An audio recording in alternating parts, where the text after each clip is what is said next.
Hello, this is a knitting tutorial for Nubia sweater. It will provide you with chapters for the ease of use, so you can come back and watch it over again for any steps that you need. Match it to the pattern, and you should be okay. If you have any questions, please leave the comments below. This is the final product. This is the first one, and then I decided to change the neckline a little bit, and I decided to change the pattern, but I like this pattern more, so this is what it's gonna be. This pattern will teach you a few of the techniques. This is the original neckline. I will teach you the neckline seams. This I can include later in other videos how to do that. Decorative seam. I will show you, this sweater includes the seams at the sleeve, but this one doesn't, and I changed it up a bit. So I will create a separate video on how to create those seams, and you can implement it into this pattern or any other of your patterns or my patterns. It will also teach you how to do a 3-needle bind off for the sleeve to connect the sleeve at the bottom, among other little things. And this is the slip stitch pattern. This is just a slight overview on what's to come. Hi, my name is Lena and I'm Pearls Knitting. Today I'm going to start working on knit along for the Nubia sweater, and what I need is main color yarn. This is Jagger Spun Muslin Falls in worsted weight and a contrasting color.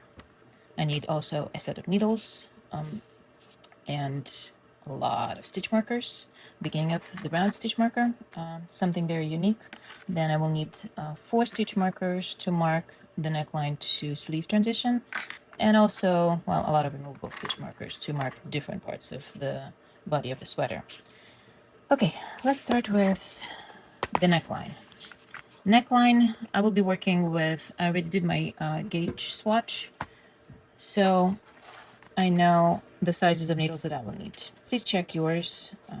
The gauge is listed in the pattern itself. I need size 4 needles US for the rib or for the trim for the neckline, and then I'll be working with 2 sizes up with size 6 for the body of the sweater. I use Adi squared. I like them. The joins are not as smooth as I would like to, but they do the job really well. I like how fast they are. I like the feel of them. Okay, so this is ready. I have my beginning of the round stitch marker. I also will need 1 removable stitch marker because the trim at the neckline will be folded. And I'm ready to start working on the sweater. So cast on the amount of stitches that you need. I use my specific method to join in around, so I need 1 additional stitch. For my size, I need to cast on 116 stitches. I'm casting on 117 stitches, and I do not start with a slip knot. Please check my video on how to cast on for the perfect join in a round. I'll link it down below. So first things first, first stitch, just wrap the yarn around the needle, and then start casting on.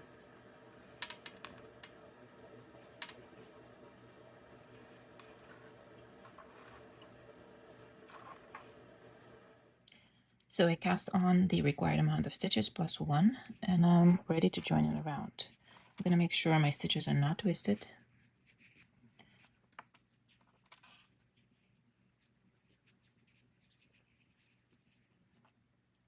Down there. Both yarns, the end of the yarn and the working yarn at the back of the work.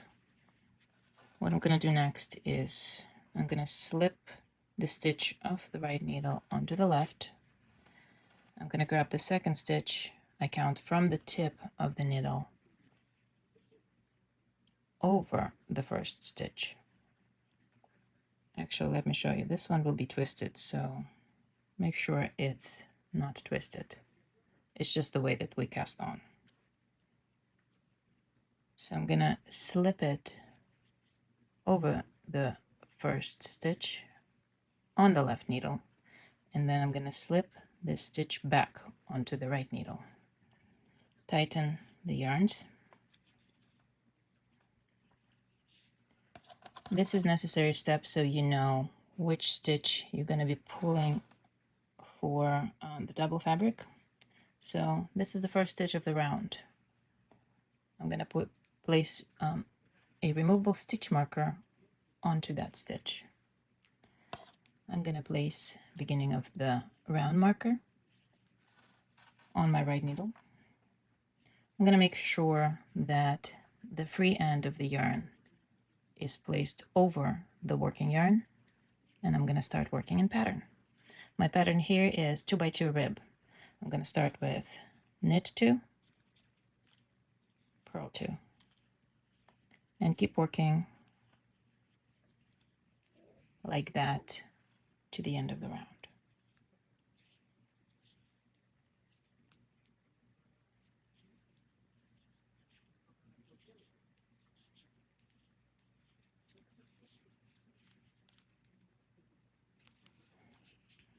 I'm gonna work in 2x2 rib for 3 inches. That's the amount of fabric required for the double fabric at the neckline trim.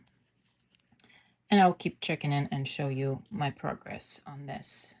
And then I'll show you how to join the cast on line with the live stitches when I'm ready to join and make the double fabric for the neckline.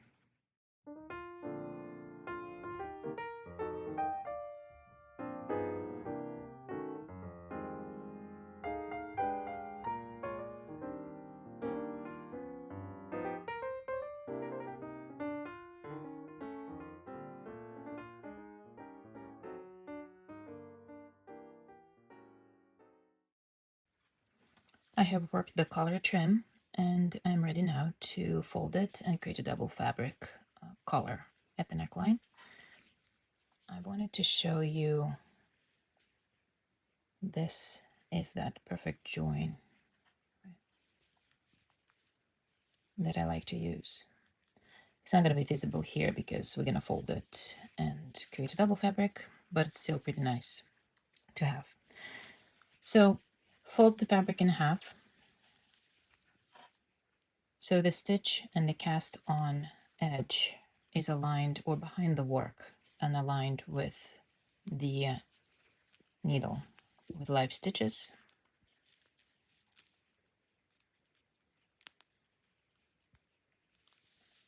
Let me work this one last stitch.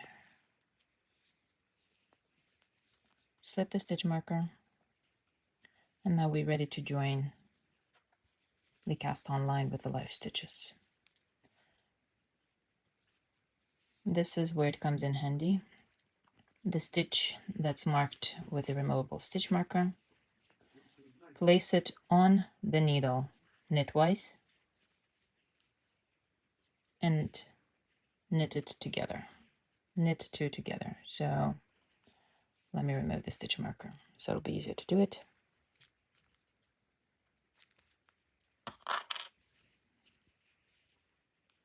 And just knit 2 together. That's the first stitch. Then pick up the next stitch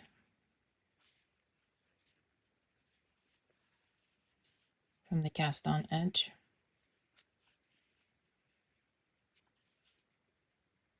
It'll be this one right here. Or you can just go to this edge so it'll be easier to see it. This is the second one, third one, fourth one that you will be picking up. Again, place it on the left needle, knitwise, knit 2 together, and continue working like that, picking up stitches from the cast on one by one.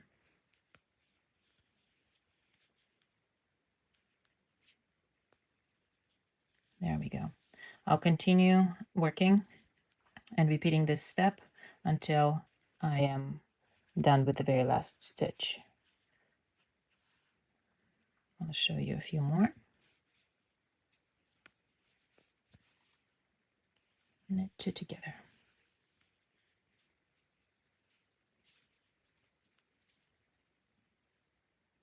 This is my next stitch.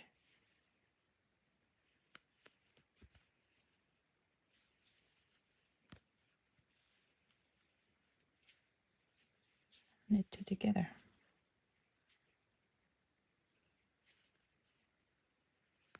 Don't miss a stitch. See that the stitches are aligned, because otherwise your stitches will be offset.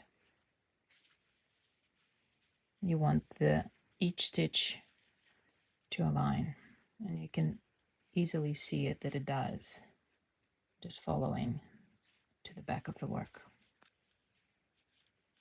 You have one more purl stitch, and this is one that we need to pick up right there.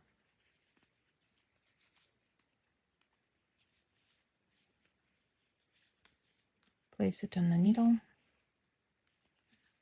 knit two together.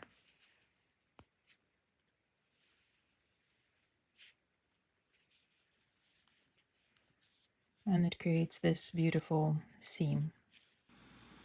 I just joined the fabric with the neckline trim. This is what it looks like.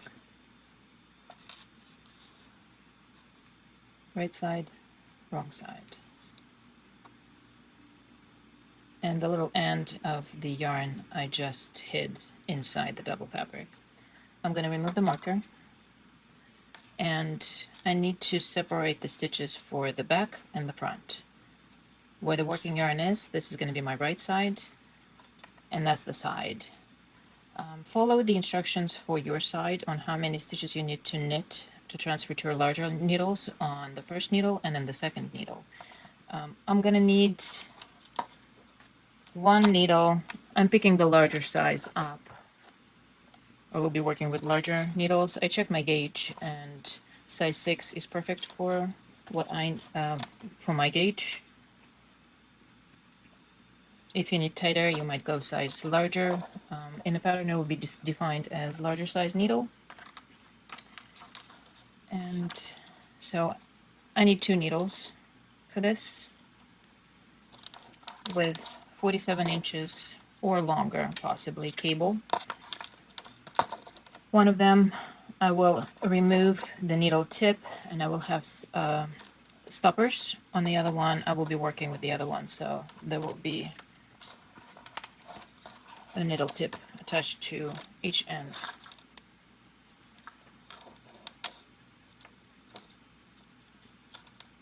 Okay. I don't need any stitch markers at this point, and I need to transfer 72 stitches for the front and 44 stitches for the back for my size. And how am I going to do that? Because this is the front and this is the back. This is the front, this is the back. This is my front needle, and I specifically have a red cable needle for the back, so you can see the difference. All I'm going to do is knit 72 stitches, transfer them to the larger needles with longer cable.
Okay, front neckline stitches transferred to a larger size needle along the cable. And now I'll use the second cable with one of the stoppers. I will put the second stopper in a second here.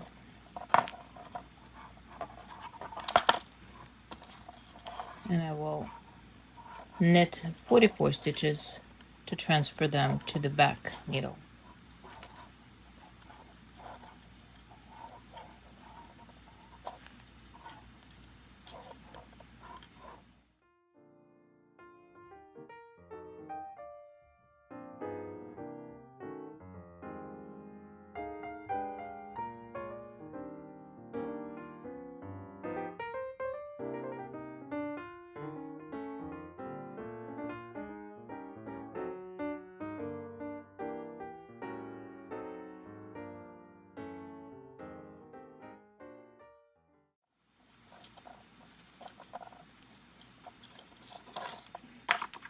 I'm going to set aside these needles. I'm not going to need them anymore. And for now, I'm going to remove this tip and place a stitch marker here, stopper here. So I know this is the back neckline or the back of the sweater stitches that I will be working with. And first I will start with the front, and I will be casting on sleeve stitches and then shaping the top of the sleeve that will be curved and the front of the neckline on the right side. Then I'll switch to the left side and do the same thing. The instructions are identical as far as the shaping goes. You will see it in the pattern. Okay, I need a stitch marker on each of the needles for the provisional cast on, and this will separate the neckline stitches for me from the sleeve stitches. One more stitch marker is needed here.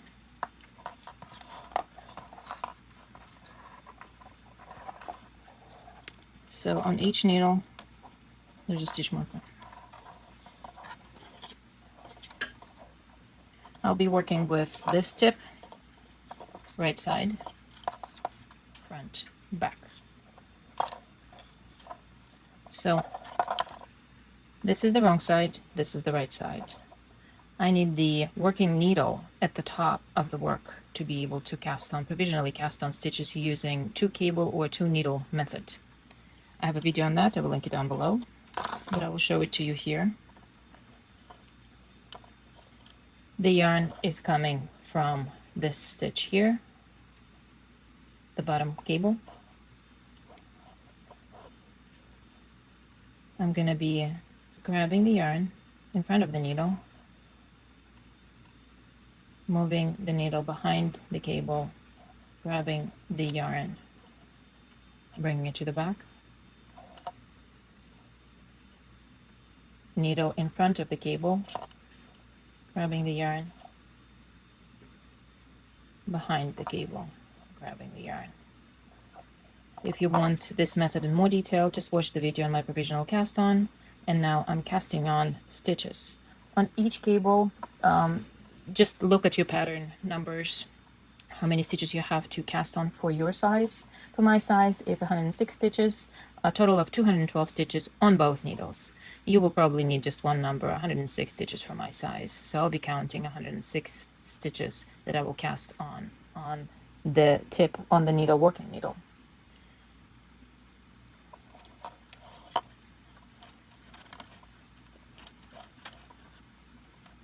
Cast on loosely, not very loose, but loosely so you can move the needle, stitches through the needle.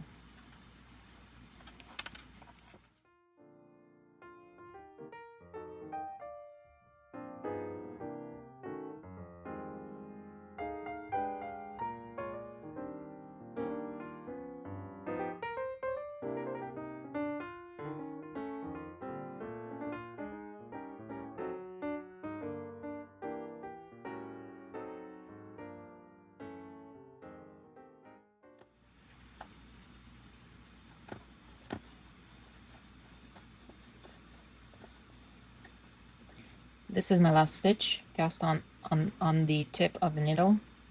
The last stitch will go around the cable here. When I turn my work, wrap the yarn around the cable. That's the last stitch. I won't be working with these. I'm just keeping the stitches, live stitches for the back, but I will be working with the needle here. And first thing first, this is the right side. I will be working in reverse stockinette stitch for a check the instructions or direction for your size. I do recommend that you have a removable stitch marker, and I tell you for how many stitches we will be knitting flat here. We're not going to be shaping anything. We will be just knitting 2 stitches together, attaching the sleeve to the top of the shoulder. For my size, it's 14 stitches. So I'm going to place the removable stitch marker 14 stitches or 14 turns. You will see soon. And I will be moving this stitch up each time I will knit 2 stitches or reduce stitches here, decrease stitches here. So this stitch marker eventually will knit this, and I will remove that. I will leave this stitch marker to let me know where the separation between the sleeve and the shoulder and the neckline is. What I'm going to do right now is work in reverse stockinette stitch, meaning I will be purling to the stitch marker. Follow the directions in your pattern on what to do next.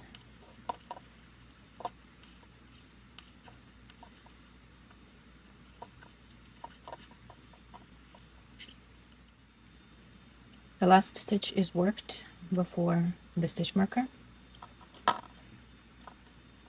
I will bring the yarn to the back of the work, not the front. Bring it to the back of the work. Remove the stitch marker. Slip this stitch knitwise onto the right needle. Bring the yarn to the front of the work. Place the stitch marker back on the left needle. Turn work. I remind you that we're working in reverse stockinette stitch here. So the first 2 stitches I will knit together.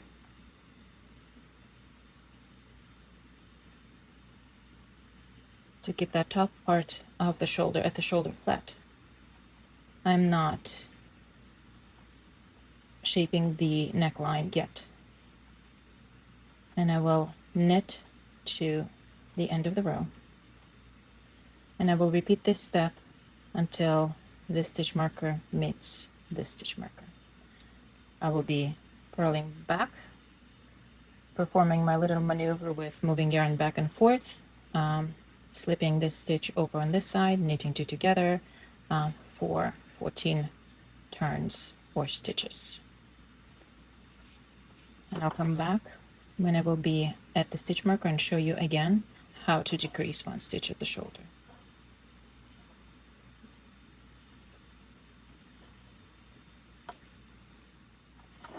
Almost at the stitch marker.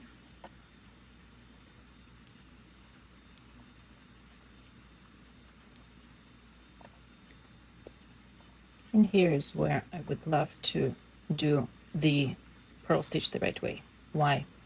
So I'm going to bring the yarn back. I'm going to slip the stitch marker, slip the first stitch off the left needle onto the right needle, bring the yarn to the front, put the stitch marker back on the left needle, turn work. And this is where it's important to purl the right way, because I don't need to twist this stitch. It's already positioned the right way for me to knit it together. There you go. You can tell this one was twisted, this one is the right way. And I'll come back and show you one more, and then I'll keep working until my stitch markers will touch. One more time. And here it doesn't matter which way the stitches are turned. This last stitch, it matters. I'm purling it this way. Bring the yarn to the back of the work, remove the stitch marker, slip the first stitch off the left needle knitwise onto the right needle, place the stitch marker back, bring the yarn to the front, turn work, knit 2 stitches together.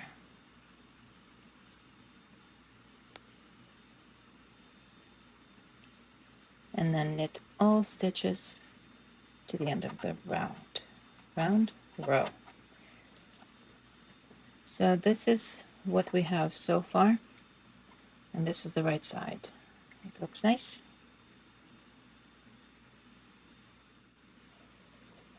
I'm at the last turn.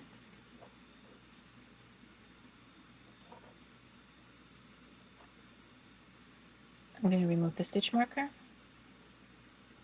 bring the yarn to the back of the work, slip this stitch, remove this marker,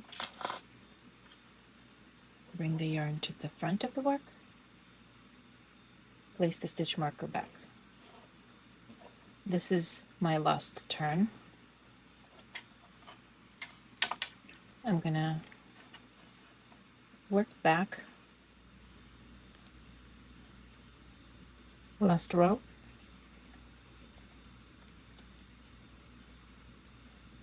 I'm gonna finish this row and break the yarn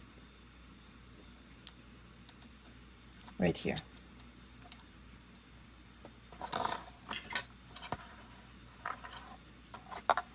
Now I will join the yarn and start working on the left sleeve.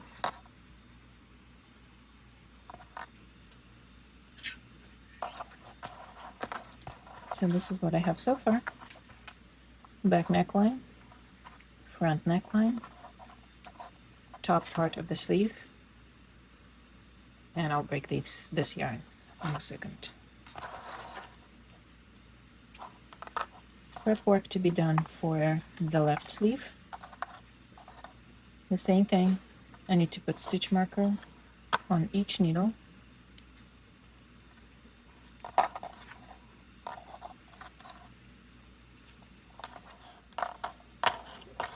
Turn the work upside down. Right side up or faces me.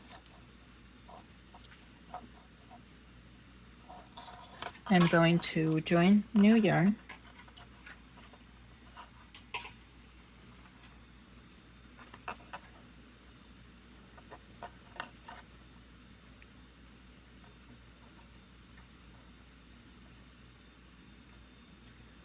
And I'm going to cast on the same amount of stitches that was cast on for the right sleeve. 106 for my size on each needle, 212 total.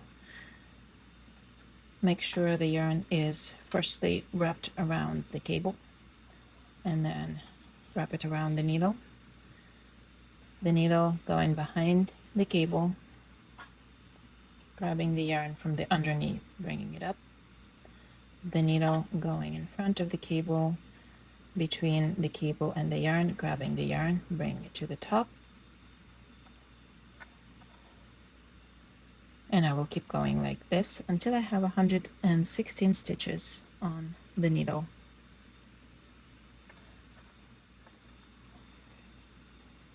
Wrapping the needle around the cable as my last stitch, turning work. This is the wrong side, so I'm gonna knit this first row because I'm working in reverse stockinette stitch.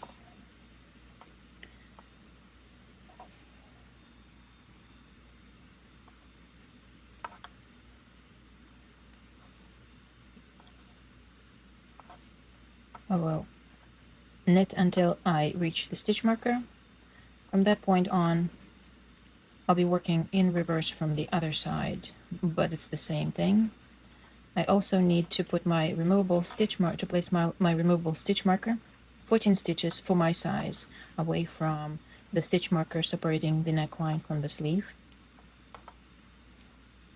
I will do that as I reach the stitch marker. So right now it's just the first row of the top of the sleeve, left sleeve. last few stitches.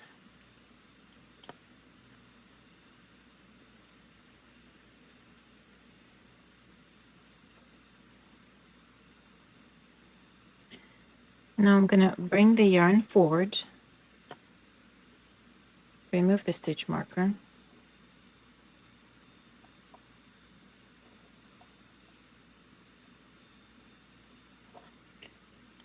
slip the stitch purlwise,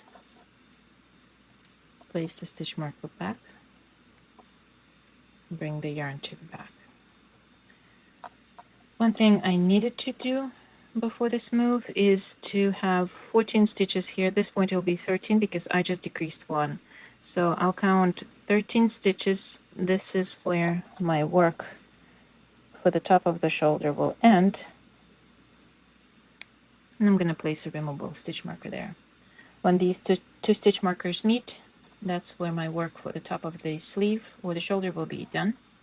I'm going to turn work. And now I purl two together through the back loop. So 2 stitches here,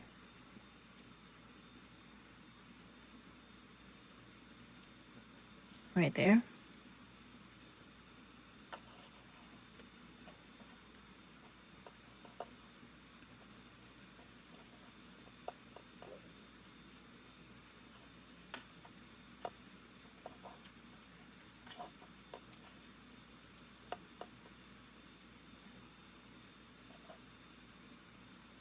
that tightened up.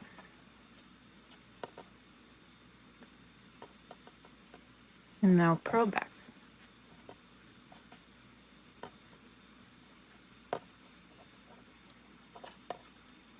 So that's what's going to happen here. This yarn, for this to be able to hold really well, you can just secure it around one of the stitches here, let's say here, before you start casting on, so it's not loose and it's on the at the back of the work, which it is. So what I'm saying is, before you start working, you might want to secure it by probably just bringing it through 1 or 2 of the stitches like that, so it holds there temporarily. Okay, so I'm going to purl back to the end of the row, and then I'm going to knit and show you again how to knit, how to purl 2 together through back loop to connect the top of the sleeve to the neckline. One more time, coming close to the stitch marker. This is the left top part of the sleeve. Knitting the stitch, bringing the yarn forward, removing the stitch marker, slipping the stitch off the left needle onto the right,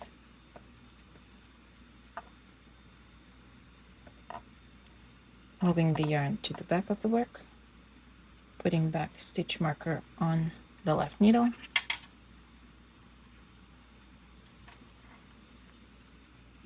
purl 2 together through the back loop like that,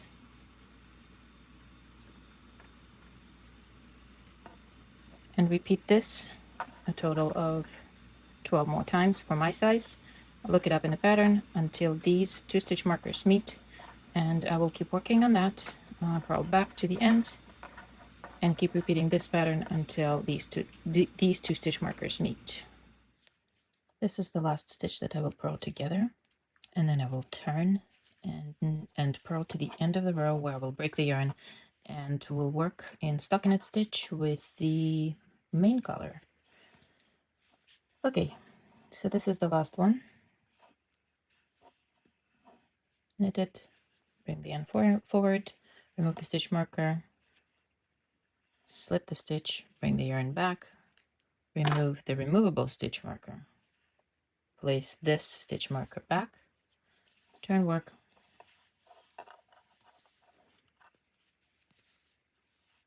purl through the back loop,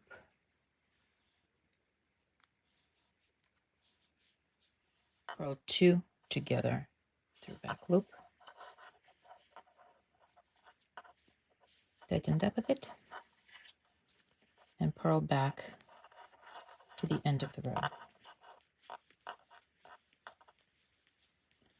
This will end the top of the sleeve part, and working with contrasting color, I will switch to work with main color, and I will work in stockinette stitch versus reversed stockinette stitch. I work to the end of the row, and I'm going to break the yarn here. From this point, what I'm going to do is, I just finished working here, left needle, right needle. We're still working on the front part, so this video might be helpful if you don't understand which stitches to transfer or slip from the left needle onto the right needle without working. So this yarn, right now I'm leaving it intact because sometimes I have to unravel stuff as I'm testing it, and I don't want to break the yarn yet, but this end will be, I will break the yarn here. What I need to do is, without knitting, I just need to slip a certain number of stitches. In the pattern, it tells you exactly how many. I will tell you here what that number means. The number in the pattern will say for my size 120 stitches. It means that 106 stitches of the sleeve and the shoulder, that's all, 160 stitches for the sleeve, and 14 stitches for the neckline, for the front neckline, should be transferred onto the right needle. And then we will start working from this point. We'll purl back. What does it mean? The front neckline, there is a flat part that we just worked, and then there's curved part, and then more of a flat part in the middle of the front neckline. For my size, it's 14 stitches left and right front neckline curves, and then 16 stitches will be left flat. I can count them right now, and I can put removable stitch markers just to guide me through easier. So 4, 10, 10, 14 here. These are the stitches that will be transferred to the right needle. Then I will count 16 for the flat part, and I will know what this part is that I will be shaping the curve for the front neckline on the right side. Okay, so 16 stitches here, 5, 10, 16.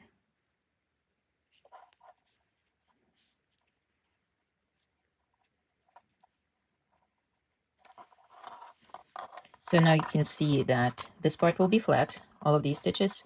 This will be the left side curve for the front neckline. This will be the right side curve for the front neckline. The front neckline curve and the curve at the shoulder drop and the sleeve, because the sleeve is shaped at the top, not at the bottom, to remove the bulk, will be done simultaneously. So we'll be working short rows, very short rows from here to here, from the neckline to the sleeve, back and forth until we hit the last turn here.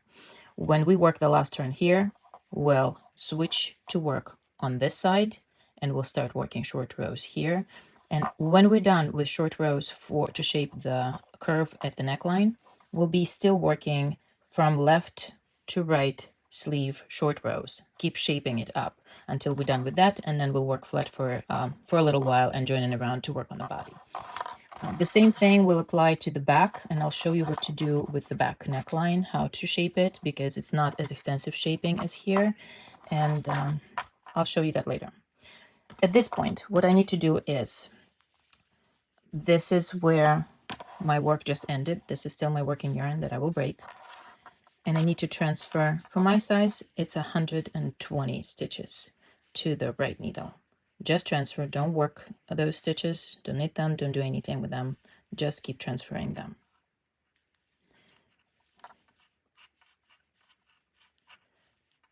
And as I told you, those 100 stitches include all of the stitches for the sleeve and the left curve for the front neckline, which for my size is 14 stitches. So a total of 120 stitches here, just transferring them.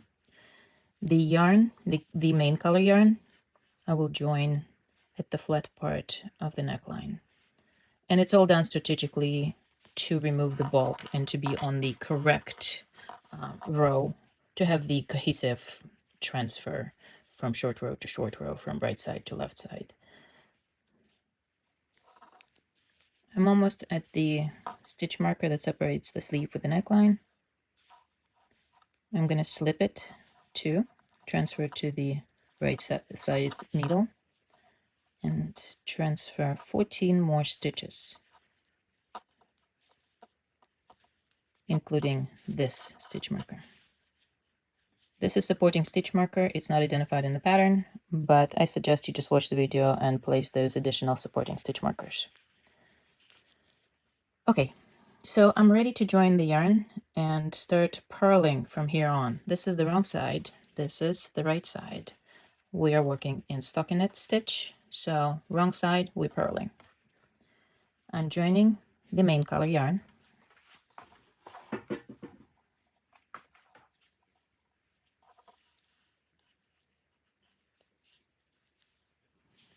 And I will purl to the stitch marker, and I'll explain what happens next.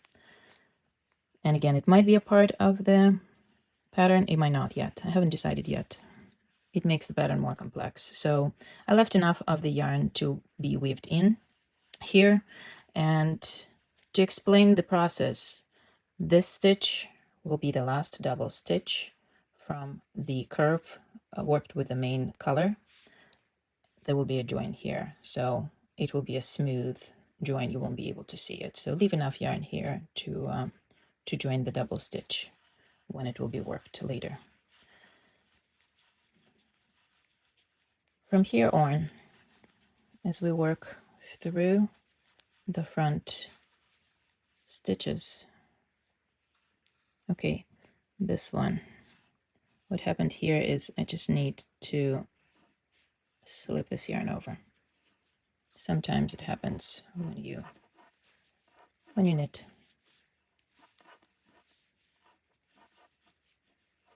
Okay, this is the flat part of the neckline.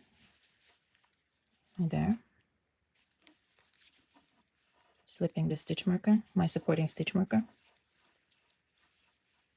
and working to the stitch marker that separates the neckline from the right sleeve. I have reached the stitch marker that separates the sleeve from the neckline.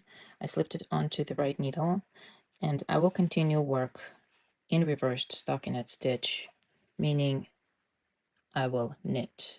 This is the right side and it was purl. I will knit all of the stitches here. What I'm going to do here to close this little hole, I'm going to pick up the stitch from below, any stitch, and purl two together through back loop, like that. And that closed the hole. There. And I'm going to purl to the end of the row.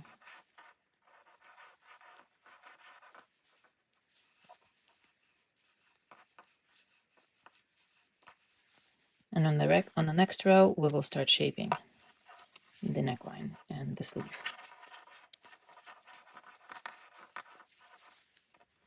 So I just worked my first partial row.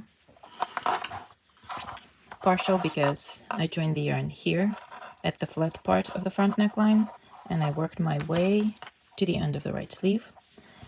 From here, I will knit all of the stitches to the stitch marker that separates the sleeve and the neckline, and I will start the shaping, the short row shaping of the right side of the front neckline and the right sleeve.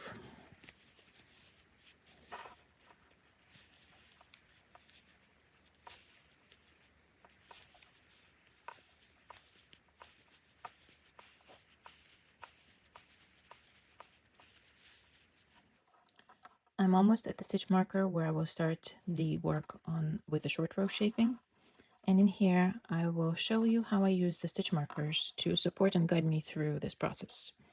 The front neckline I have, for my size, 14 stitches, and I know that I have to turn every stitch 6 times and then every 2 stitches 4 times. So what I'm going to do is I'm going to use removable stitch markers You can mark every stitch and then remove the stitch markers as you come to them and make the double stitch and turn, but I will do it a little bit easier. So I have 6 stitches here. This will be my 1 stitch turn, and then 2 stitches turn. If you like to use stitch markers, just mark every 2 stitches here, mark every stitch, just go nuts. I know that I have to end here. This is my end point for the front neckline. So however you do it, mark every 2 stitches, every 1 stitch. This will be good enough for me because I know from the last double stitch that I will work. I will have to knit 2 stitches and turn. So I'm going to remove this marker for now, otherwise I'll have to add more, and I don't want to do that for now. For the sleeve, I have to shape the shoulder part and then the sleeve. For the shoulder part, and in the pattern you will see instructions. Sometimes it will say turn every 5 stitches once and then every 5 stitches 11 times. It's easier to write it that way in a pattern. It's very complex, but all it means is that I calculated separately the shoulder shaping and then the sleeve shaping, and it just happened to be 5 stitches. So you will see it in a pattern. For your size, you might not, but for some other sizes, yes, it's true. So my instructions read that I have to turn every 4 stitches 4 times. So 1, 2, 3, 4. That's my first turn. It will be right here. Second turn, right here. And I can color mark them if I want to, and use the same stitch color for 4 stitches so I know that they are 4, or I can use random colors. It doesn't matter really. It's your preference. So 1, 2, 3, that'll be my 4th one right here. And then I have to do a total of 12 turns, 5 stitches apart. I can mark them now. I can mark them as I go. If you do it ahead of time, you will be done.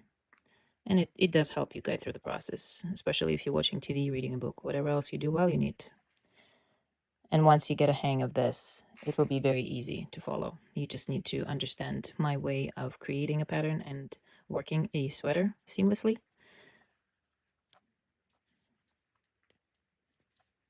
So I can do that for the rest of the row and mark my turns 5 stitches apart, and then the last will be a couple of turns 6 stitches apart. And now I'll show you what to do. As I come to the stitch marker that separates the sleeve from the neckline, I slip it, I knit the first stitch of the neckline, I turn my work. These instructions will be marked as neckline curve shaping. From this stitch marker and to the end of this row will be marked in a pattern as short row shaping for the sleeve. Turn work. I work German short rows. So these are the instructions for the German short rows. Slip the tip of the right needle into the stitch knitwise, slip the stitch off of the left needle onto the right, bring the yarn back, tighten the stitch to create a double stitch, bring the yarn forward, slip the stitch marker. We're working in stockinette stitch, so we're purling 4 stitches. We switched to instructions for the sleeve, and we have our stitch marker here. I can leave it here or I can remove it now. I can leave it here if I want to know this is my double stitch, but when you come to it, you know it's double stitch. For now, I'll leave one here. Turn work, create the double stitch, insert the tip of the right needle into the stitch knitwise, slip it off. The yarn will be probably at the front. I just keep it at the back because it's easier, and I'm already done a bazillion of those. Bring the yarn to the back, tighten it up, creating a double stitch. Bring the yarn to the front to tighten it up a bit, and work back to the double stitch of the neckline, slipping the stitch marker as you come to it. You will work the double stitch, you will knit it because you're on the right side and we're working in stockinette stitch. So I am knitting the double stitch. I'm knitting the next stitch because for now I will be turning every stitch I turn work.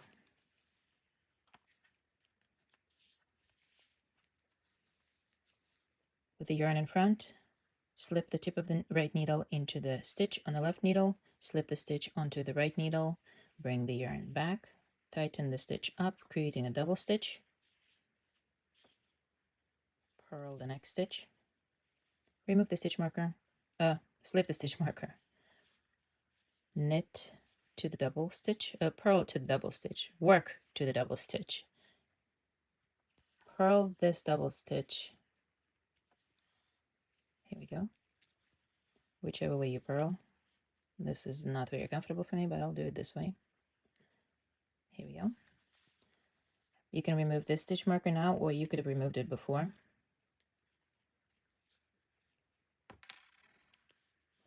Work next 4 stitches, purl them. In this instance, right now I will remove this stitch marker to show you that when we come to the double stitch, you will know it's a double stitch. Turn work. Look how nicely it's shaping.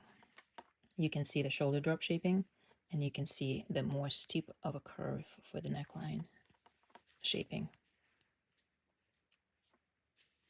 Bring the yarn forward. Insert the needle, right needle into the stitch on the left needle, slip it, bring the yarn to the back, create a double stitch,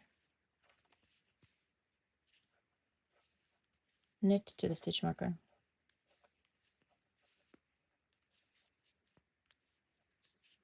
That was the right stitch that I purled. It was positioned correctly on the needles. I'm used to twisted stitches, so ignore that part. Just follow the way you knit. Knit the double stitch. Knit one more stitch. Turn work.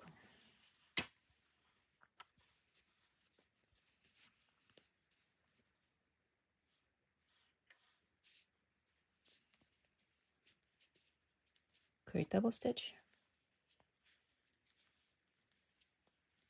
Purl. Slip the marker.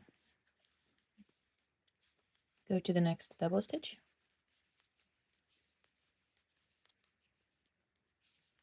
Purl the double stitch.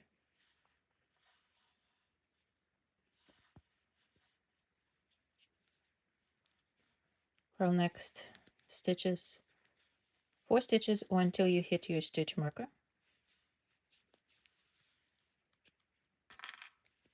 Turn work.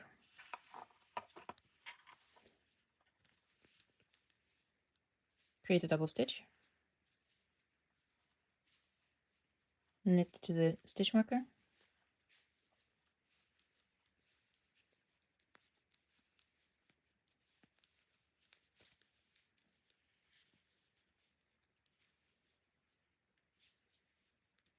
Slip the stitch marker. Knit to double stitch. Work the double stitch. Knit next stitch. Turn work.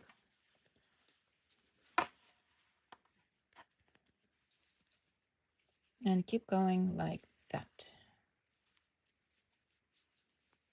And I'll show you what to do when you come to the very last double stitch at the front neckline.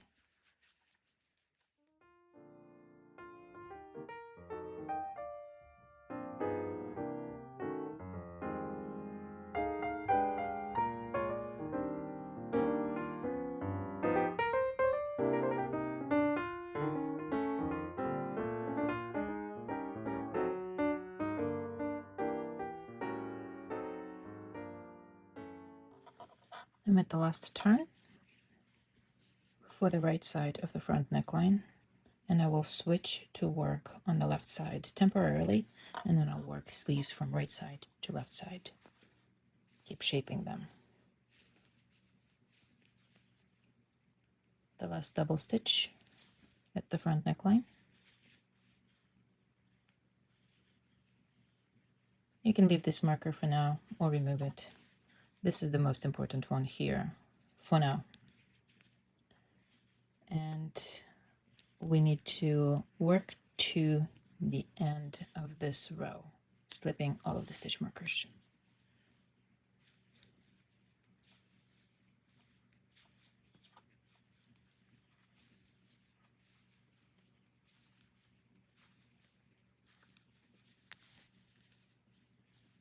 Don't worry about this. This will all straighten up. Once it's blocked, it will look perfect.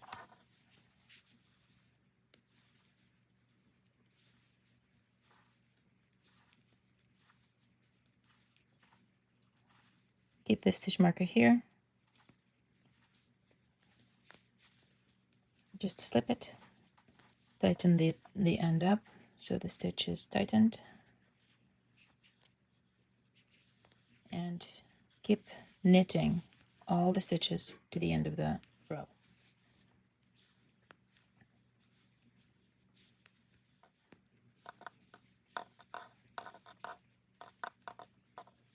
This right here will create a little hole.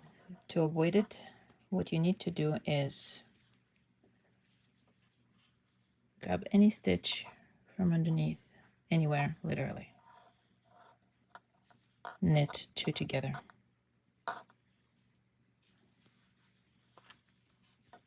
That removes that hole. Slip the stitch.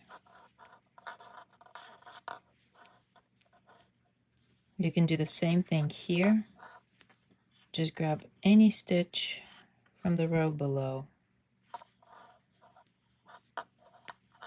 and knit it together. It just removes those extra holes there. Let's fix that. Here we go. Like that.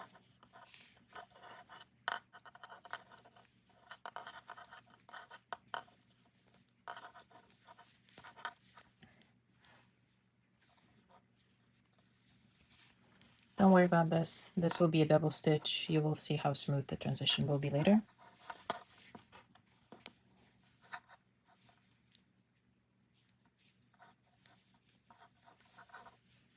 I'll work to the end of the row and then I'll purl to this stitch marker and I'll start shaping the left front neckline and the left sleeve. I just purled back, so I'm working in stockinette stitch. This is the right side of the left sleeve and the left front neckline. What I'm going to do right now is do the same thing I did on the other side. I want to mark my work or support the work with the stitch markers. The stitch marker is a place to guide me through. I'm going to start shaping the left side of the front neckline and the sleeve. I'm going to slip the stitch marker and purl the first stitch of the neckline. Turn work. This is where the short rows start. And I'm working in stockinette stitch. For this one, I'll bring the yarn to the front. I will insert the right needle into the first stitch on the left needle, knitwise. I'm going to slip it. I'm going to bring the yarn to the back, creating a double stitch. I'm going to slip the marker and knit 4 stitches, or whatever it is for your size. If you use stitch markers, to the first stitch marker. I'm going to remove the stitch marker, turn work.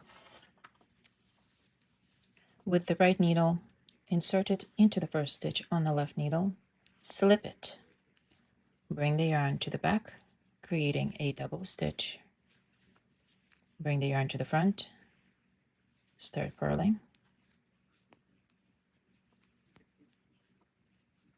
To the stitch marker, slip the stitch marker, purl the double stitch of the neckline,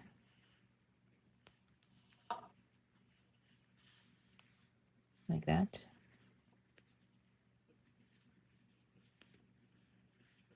Purl the next stitch. Turn work.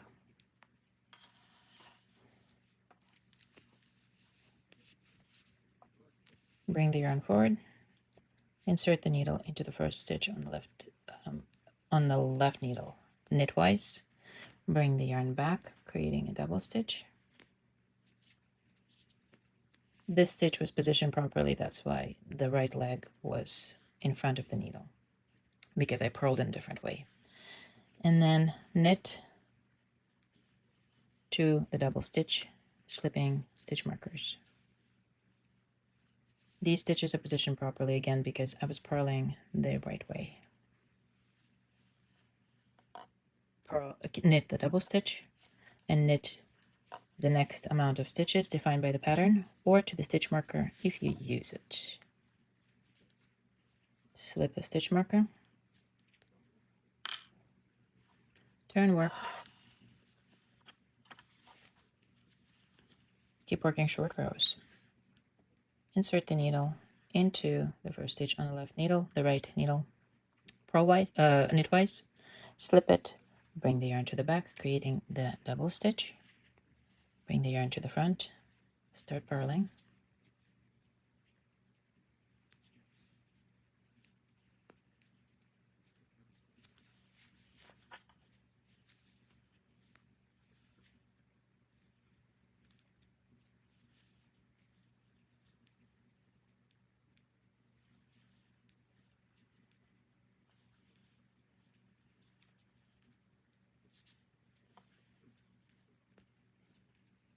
Slip the stitch marker,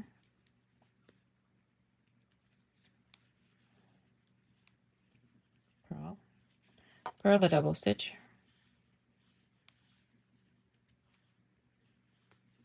purl one more stitch. For instructions, right now I'm turning. After working one stitch, I have 3 more turns here. Turn work,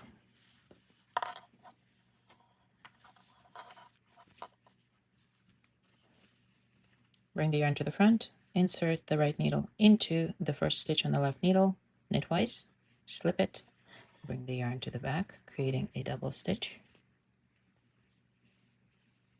knit to the first double stitch, or the only double stitch on the sleeves right now, on the left sleeve right now, double stitch right here,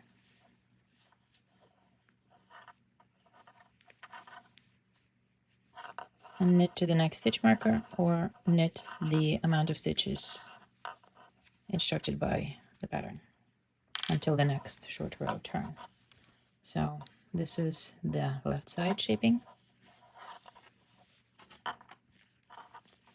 Continue work with short rows, and I'll show you how to transition to work short rows from sleeve to sleeve when I will work the last double stitch of the left front neckline. It will be right here at this stitch marker.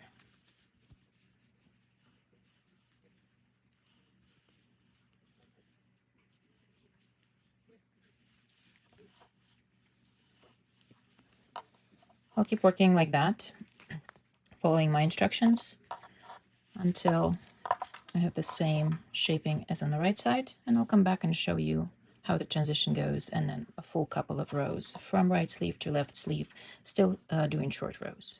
I'm about to work the last turn at the left neckline, but here I wanted to share the designing process, errors, corrections with you.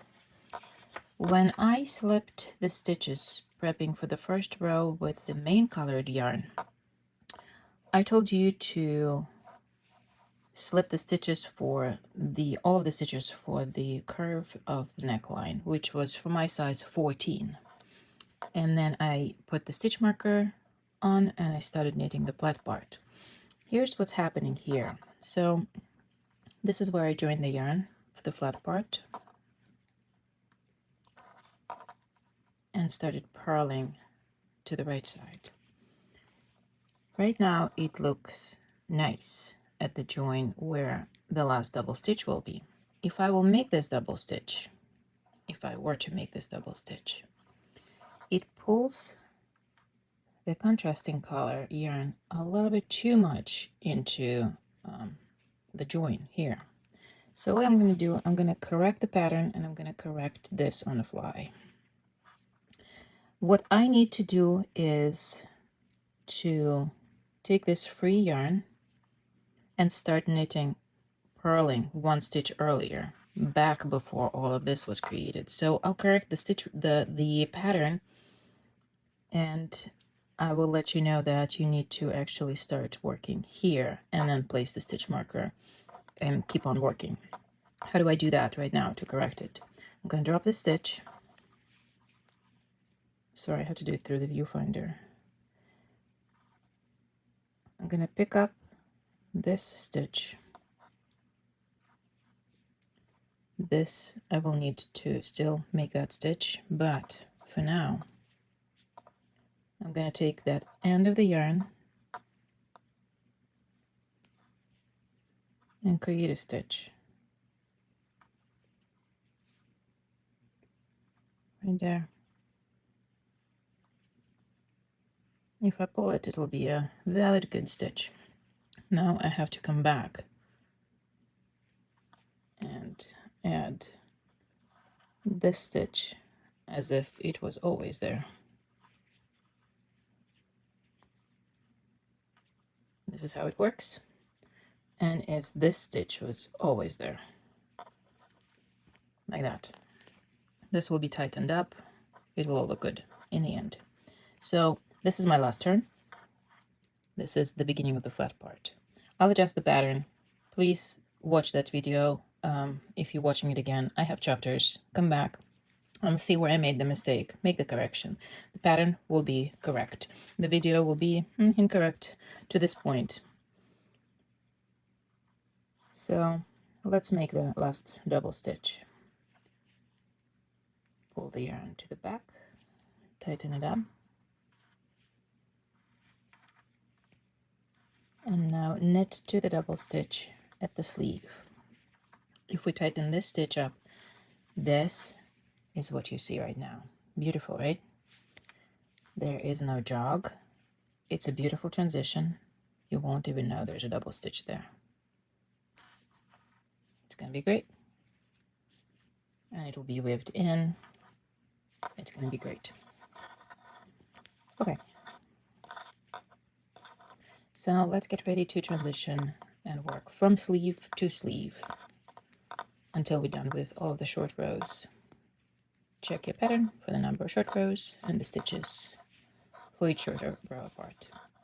Here's where I have to probably mention that I don't use test knitters. I have a few reasons for that, but I do welcome any feedback from my patterns. I learn from all of you guys, and I would like to accommodate and change the patterns to be a better pattern. I was professionally trained to grade, to write patterns, to calculate patterns. I knit so many test knits before I release a pattern, and no magazine actually has test knitters of all sizes. It's just one test knit usually. Professional graders and pattern writers just create a pattern. But I do welcome feedback, and I make corrections based on the feedback of more than just test knitters. It doesn't mean that I don't value test knitters. I do. And I do test knit for people, but most of the designers do not like to make a lot of adjustments. They're used to their own ways. Some ways I'm stubborn too. But I do welcome a feedback to see how we're doing. If it's easy to understand my patterns because they're written in a very unusual way. Okay, last double stitch before I start working full short rows from sleeve to sleeve. Working to the next stitch marker, removing the stitch marker.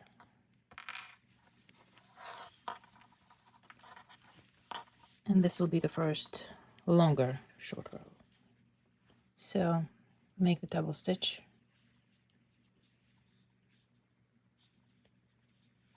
All right.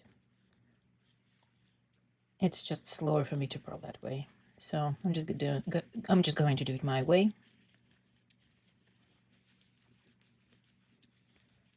I'm working to the stitch marker separating the sleeve from the neckline.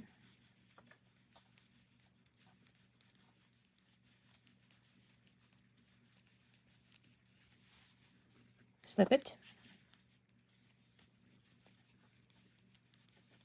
The neckline. I'm just purling through to the next stitch marker, separating neckline from the sleeve to this one, and I will be removing these two stitch markers. So this is my first full row through the neckline stitches. Last double stitch worked. Tighten everything up. Remove the stitch marker. Keep working to the next stitch marker.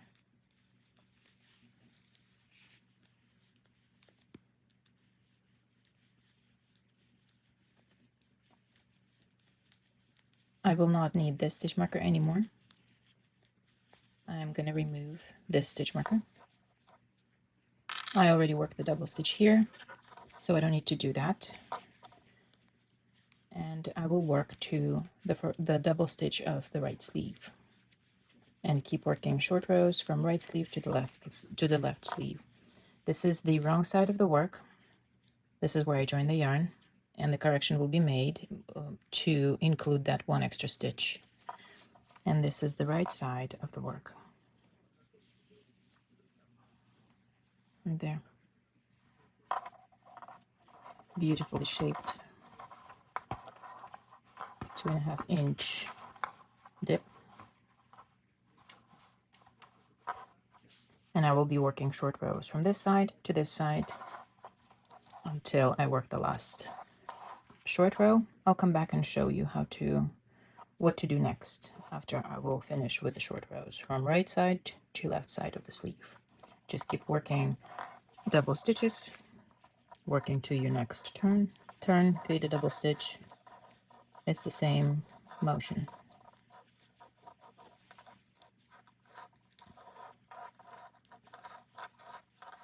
I'm at my double stitch of the right sleeve, knit the double stitch, purl the double stitch, work to the next stitch marker, to my next turn, turn work,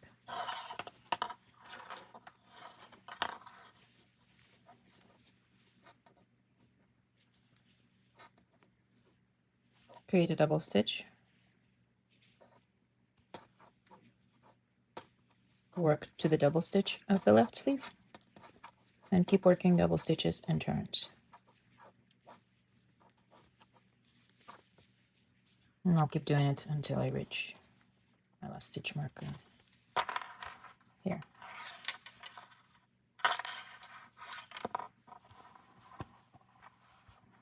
And this is what I have so far.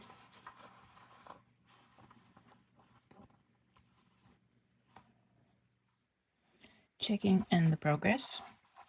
I have worked the front part. I'm at my last row of working the double stitch. It will be on your left sleeve, right side, left side. On the wrong side, on the wrong side, the previous row, I worked the last double stitch of the right sleeve, turned work, and now I'm finishing my first full row. This is where you should be when you're transitioning to work the pattern. The pattern will be 2 rows of purl stitch, 2 rows of knit stitch, and you will repeat it 3 times. And then we'll switch to work the 2x2 rib. So this is my first full row. First full row and the last stitch, double stitch worked on the left sleeve. And this is what I'm gonna do.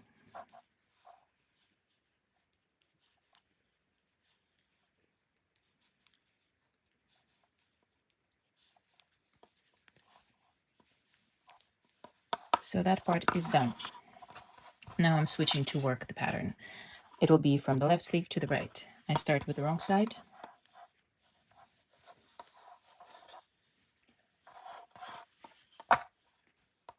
For the pattern to be seen the right way on the right side, I have to knit every stitch of this row, and I will purl every stitch of the next row.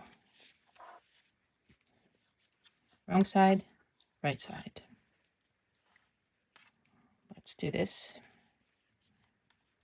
And just follow the pattern. For each size, it's identical. This part, I'm not making this stripe 2 by 2 larger or wider for different sizes.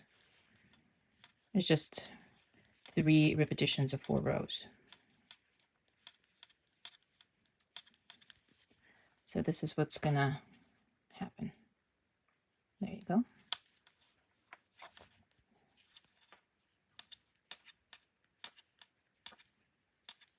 And work every stitch to the end of the row. Select the stitch markers when you come to them. Sometimes the pattern doesn't say so. This time, just slip the markers as you come to them and keep them for now. It will help you. It will help to guide you through the 3 needle bind off when we're ready to join the sleeves. So when this part will be long enough, and we'll work the back neckline and sleeve shaping, and it will be long enough. We'll use A3, well, actually, it will be wrong side facing you, and we'll use a 3 needle bind off to join the sleeves. That's what's coming in the future. But this will help you to guide through. And the stitch numbers, counts provided in a pattern, just keep track of them. Sometimes you might cast on 1 stitch less or something like that, or lose a stitch. Just keep track of your stitches. At the end of the row,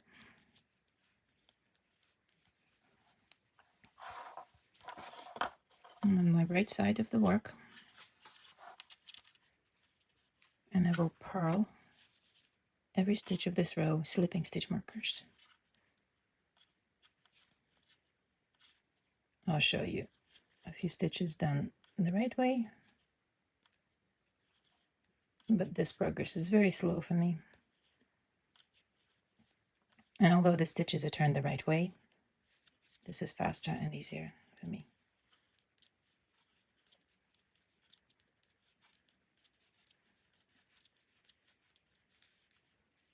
So 2 rows of purl stitches, and then there will be 2 rows of knit stitches on the right side. So the next row, I will purl every stitch, and then the right side following row, I will knit. Just follow instructions in the pattern, but I'm showing you this part here as a knit along.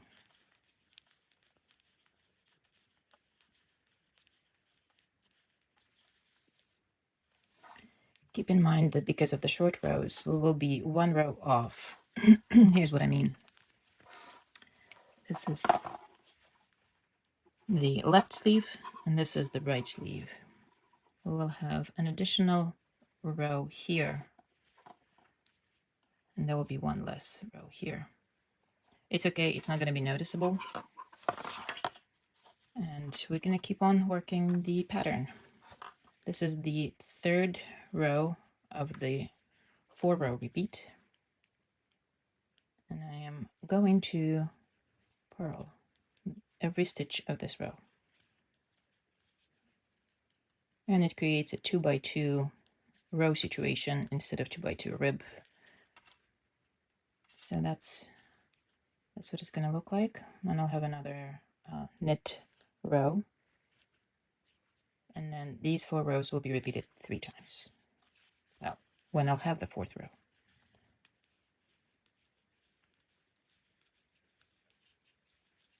And I'll show you in a second what it will look like when the 4th row is worked. So wrong side, right side. The last row of the 4-row repeat, and this row we knit every stitch, slipping markers. These 4 rows repeated 3 times, and we will create a 2 by 2 row repeat. And that's what it's going to look like. When we're done with the 3rd repeat, we'll switch to work 2 by 2 rib. and I will guide you through that.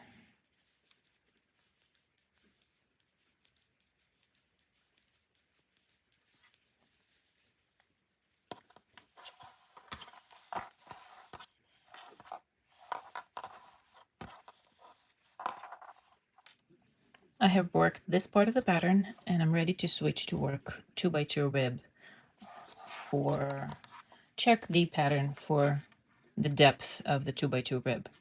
I will be working on the wrong side, or I will start work on 2x2 rib on the wrong side. And because I have an even number of stitches multiplied by 4, we'll start with purl stitch. So it'll be a knit stitch on the right side, then 2 knit stitches, 2 purl stitches. And I will repeat the set pattern of the last 4 stitches until I will be 3 stitches away from the end of the row. 2 knit, 2 purl.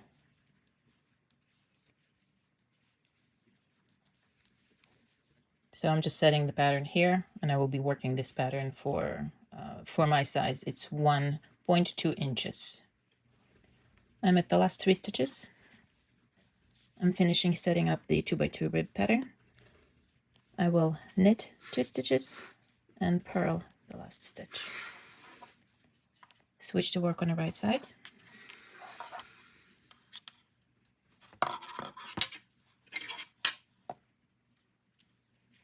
And now the pattern is set. I will keep working in a set pattern for 1.2 inches. Let me know in the comments below if it's beneficial to give rows along with the depth for a specific pattern. Let's say 2x2 rib. Would you prefer to know how many rows to work or just the depth?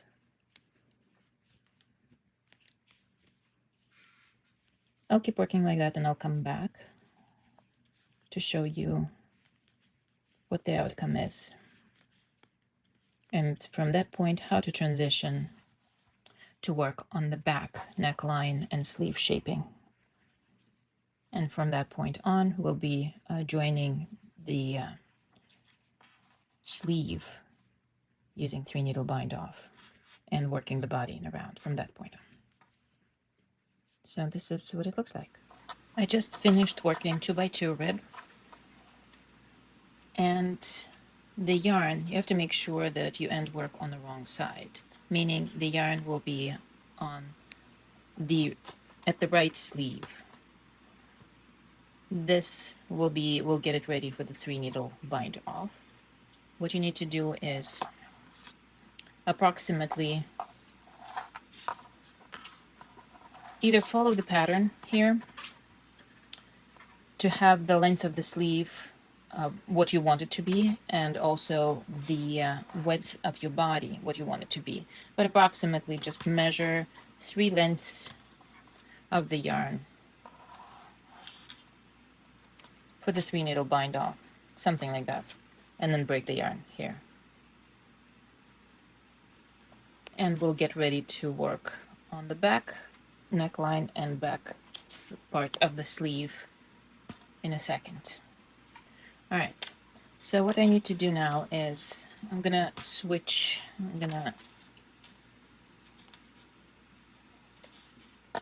put the stoppers on the front side of the sleeve of the sweater, and I'm going to join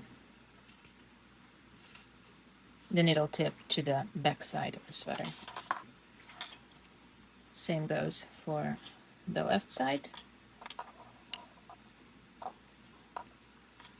This cable at the back is slightly shorter, so it'll be a little bit harder to try it on. Make sure your cable is long enough. You can add on to the cable.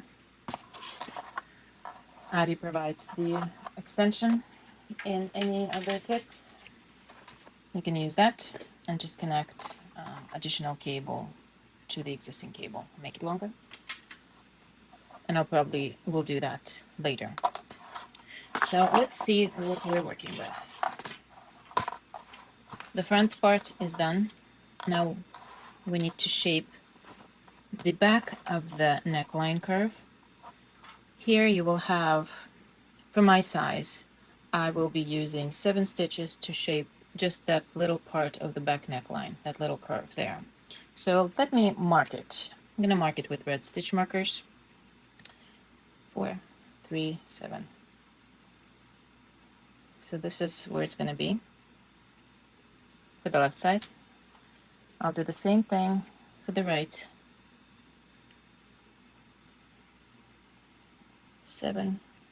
It's going to be right here. That's a good point of reference for me. I still keep these. I will need these. Back neckline. Right now the work starts with the left sleeve. And what we're going to do is I'm going to slip a certain amount of stitches. What are they? It'll be all sleeve stitches. And for my size, it's 6 stitches. For any other size, it will be stitches left for the neckline, back neckline drop or curve, -1.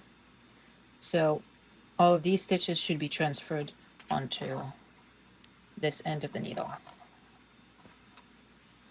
Right side needle, left side needle. We are not working these stitches, we're just slipping them. And the stitch markers too. So here's what I'm going to do. I'm just going to slip them onto the right needle and stop 1 stitch before the removable stitch marker I just placed at the left back neckline. At that point, I will join the main color yarn and I will purl the stitches of the neckline. So if this is the curve, this will be the flat part of the neckline from here to here, right side curve, and then the sleeve. I'll start working right here at the stitch, purling all the way through to the end of the right sleeve, to the end of this row. And then I will knit to this stitch marker, and I will start shaping the little back neckline curve or back neckline drop and shoulder and sleeve at the same time, doing the same short row, just following the short row directions on how to shape all of that simultaneously. So back to my stitches.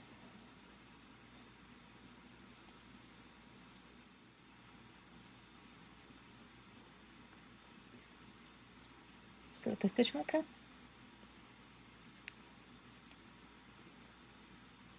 And I'm almost here. I have to be 1 stitch before the stitch marker. 1 stitch before the stitch marker.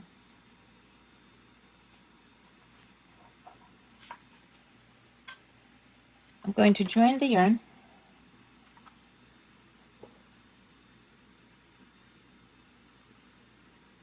and I'm going to knit all of the stitches of this row to the end of the row.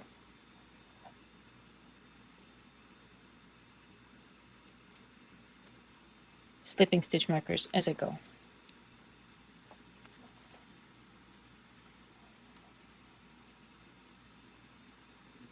I'm working on the flat part of the neckline right now. And I will show you how to hide the little hole that we will have at the join of the neckline with the sleeve. We'll have it on both sides, but right now I'm going to show you the right side.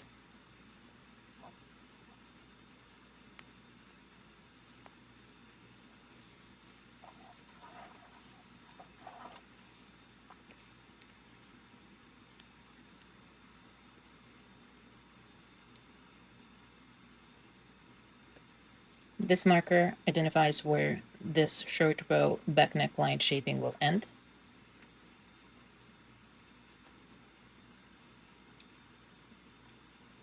If I were to just knit this and then slip the stitch marker, and we're switching to work stockinette stitch from reverse stockinette stitch at the top of the sleeve, you notice that I will have a little gap here. How do I close it? What you need to do is pick any stitch from any of the row below. This one will create a tighter. So just grab one and knit these two stitches together.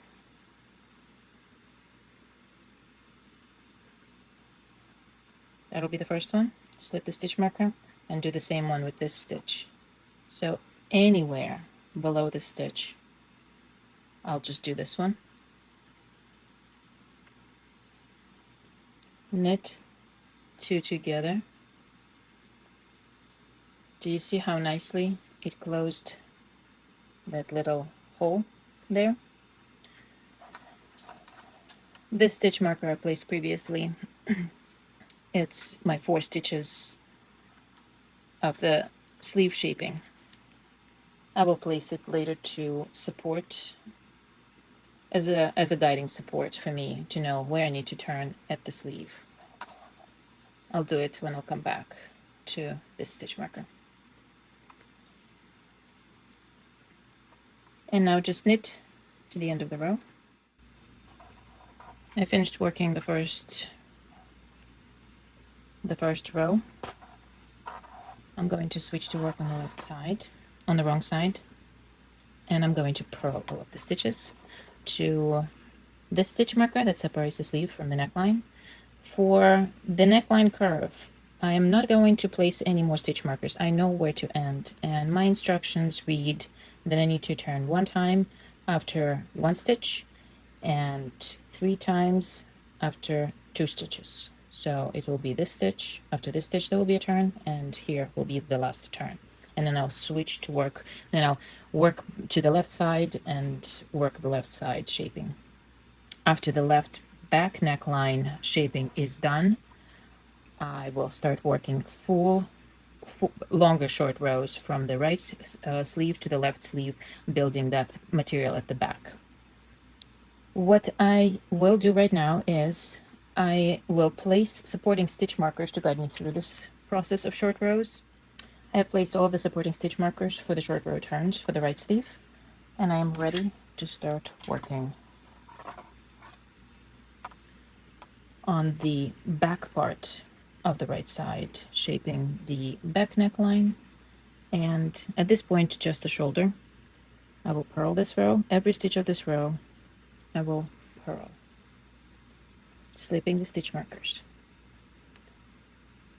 So the short row shaping starts of the right back neckline and the sleeve. Slip the stitch marker. The instructions read that I have to turn once after the first stitch. I'm going to purl it. I'm going to turn work.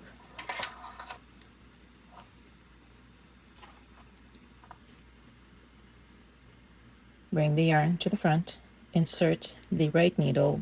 Your stitches probably will be positioned the right way, just the way that I purl, that mine are turned. Insert the tip of the right needle knitwise into the stitch, slip it onto the right needle, bring the yarn to the back, tighten the stitch, slip the stitch marker, knit 4 stitches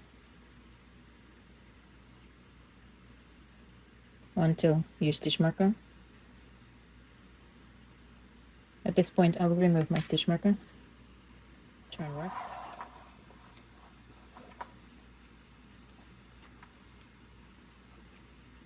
create a double stitch, slip your right needle tip knitwise into the stitch, the first stitch on the left needle, slip it, bring the yarn to the back.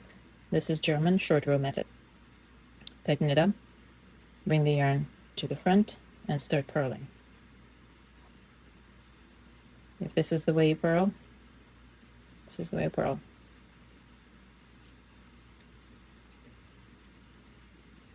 Work the double stitch.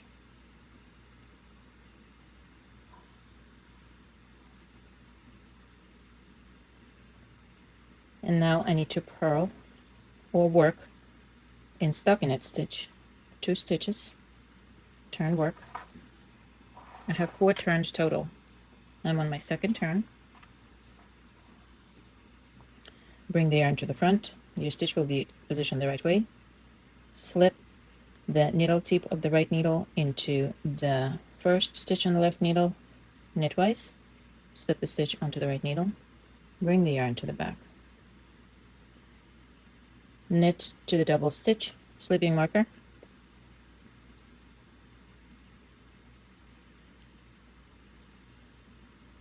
Double stitch. Knit it or work it. Work to the next stitch marker or the number of stitches for the next turn. Turn, work.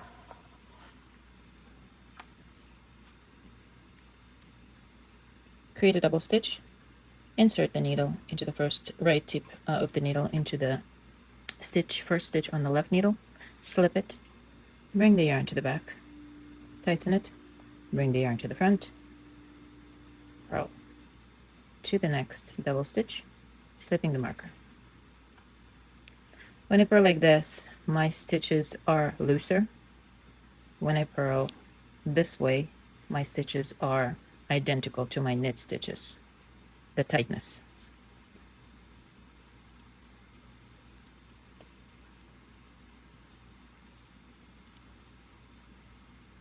Double stitch, purl it. Now the next turn is 2 stitches away, my third turn. The pattern will tell you how many turns total you need to make. Turn, work.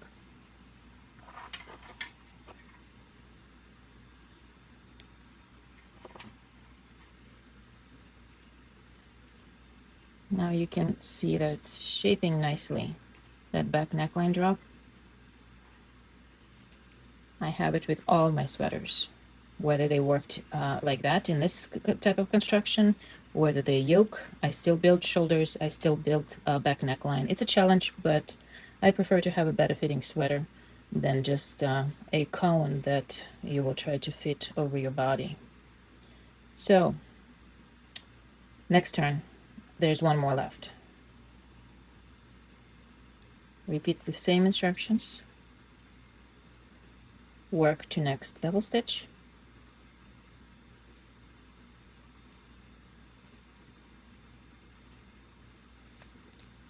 I'm used to turn stitches, so it doesn't matter which way they're turned. I find a way, and I know how to work them.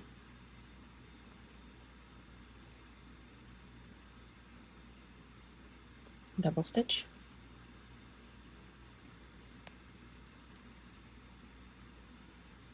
Knit it. Work to the next stitch marker, or the amount of stitches you need to make the next turn.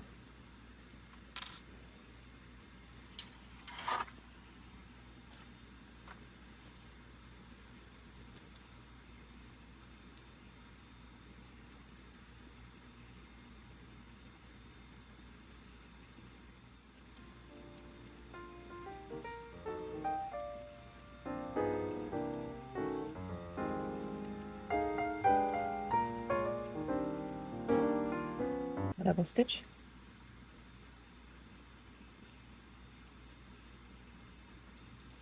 And the last turn. You can remove the stitch marker or leave it. It doesn't really matter because the work will switch working to the other side from here on. Just remove the stitch marker, making the last turn for the back neckline.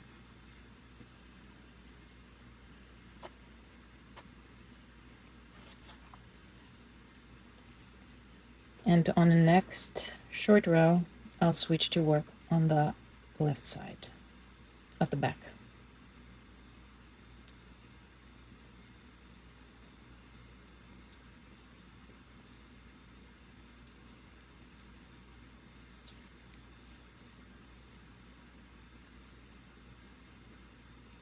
Work to double stitch, work the double stitch, work to the next turn, turn work, wrong side of the sweater.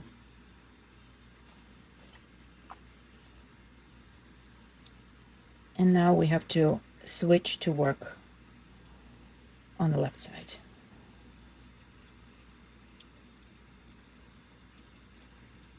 I am purling all of the stitches to the stitch marker that separates sleeve from the neckline on the right side.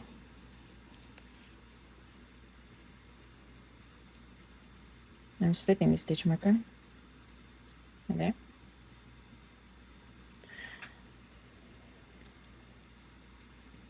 And now I have to transition to the left side. So this is my last double stitch at the neckline, the right neckline. I'm working the double stitch and purl to the end of the row.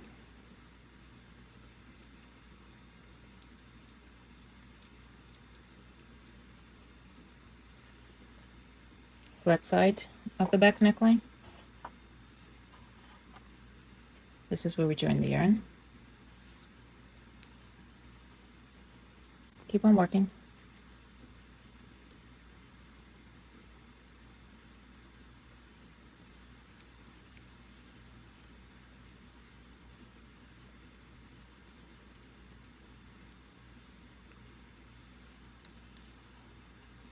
To the end of the row, slipping stitch markers. At the end of the row, place your supporting stitch markers to guide you through the short rows of the sleeve and the neckline.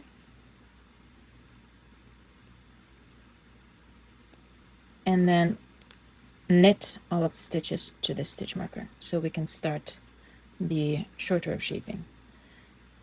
The same thing here. If I were to just continue purling, it will create a little gap. I will be able to close it with this little piece of the thread of the yarn, but I can also pick up the stitch below, any stitch below, and purl these two stitches together to close the gap. I use this method under arms of any sweater, mittens, any join of any join, anywhere where you might have a little hole. Socks, same thing here. What I will do is just pick up any stitch underneath there, and I'll probably turn it because this is my wrong side. I don't care what it looks like here, but on the right side I want the original stitch to be first, and just purl it through back loop like that. And you can see that it closed that hole really nicely. Can't see it on this side. That's the right side. Okay, work to the end of the row.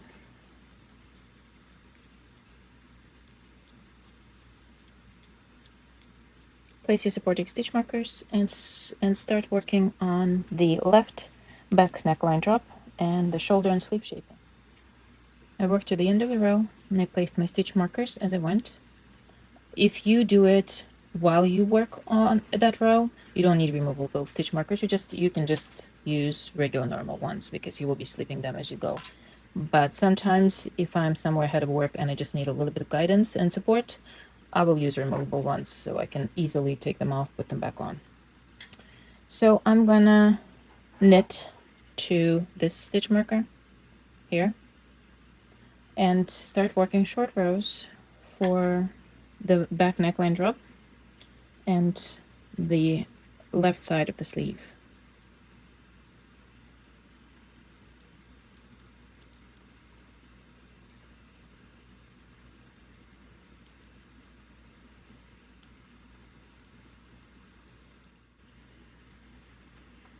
I'm almost ready to start shaping the left back neckline drop.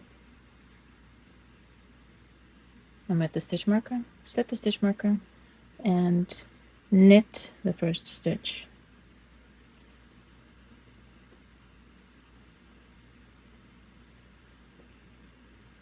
On this side. Turn work. Create a double stitch.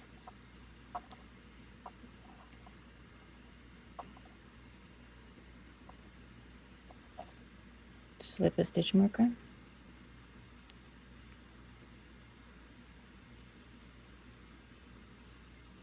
Purl to this stitch marker, your supporting stitch marker, or purl the number of stitches to the first turn. Turn work. Create a double stitch.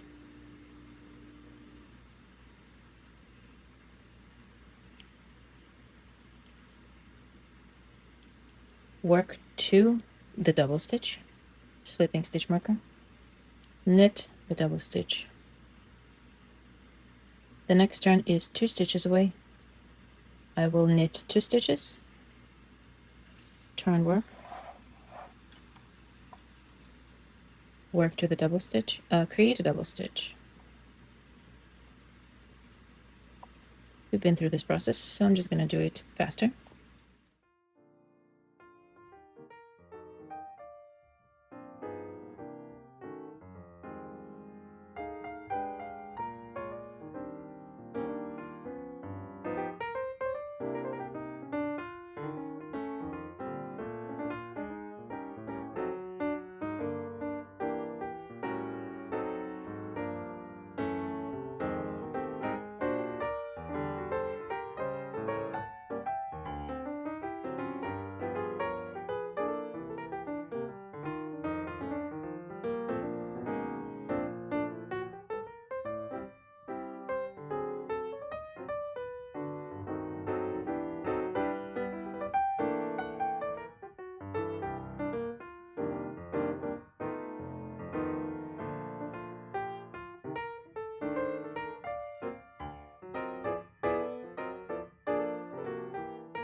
From now on, when we're going to work past this double stitch, I will keep going and work to the first double stitch here and work short rows from sleeve to sleeve, building the back neckline fabric. It will be a little bit more than the front because the dip here it's 2.5 inches, the difference between the back and the front.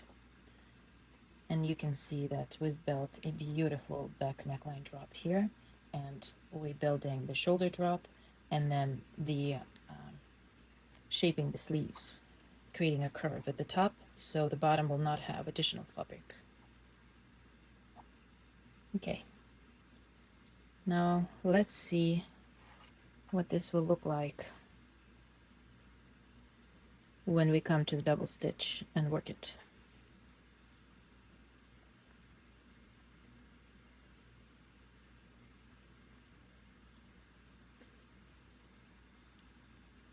I'm getting used to slowly work through the viewfinder. Another little challenge. Progress achieved. Okay, double stitch, the last one. Work the double stitch. Work the next stitch. Don't worry about this because this yarn got a little bit loose. Once we tighten it, you can see the transition is smooth. Beautiful. And then you weave it in, you won't be able to see it, and you will have perfectly aligned rows at the back, short rows. Okay, now working to the double stitch, and then I will terminate temporarily my viewfinder work and work on the back part of the sleeve shaping and building the back material for the back of the sweater. And I'll come back to show you once I'm done with the short rows how to transition to this pattern and this pattern for the back, just to guide you through that process too. So this is simple from now on. Just keep working your short row turns from sleeve to sleeve at the back.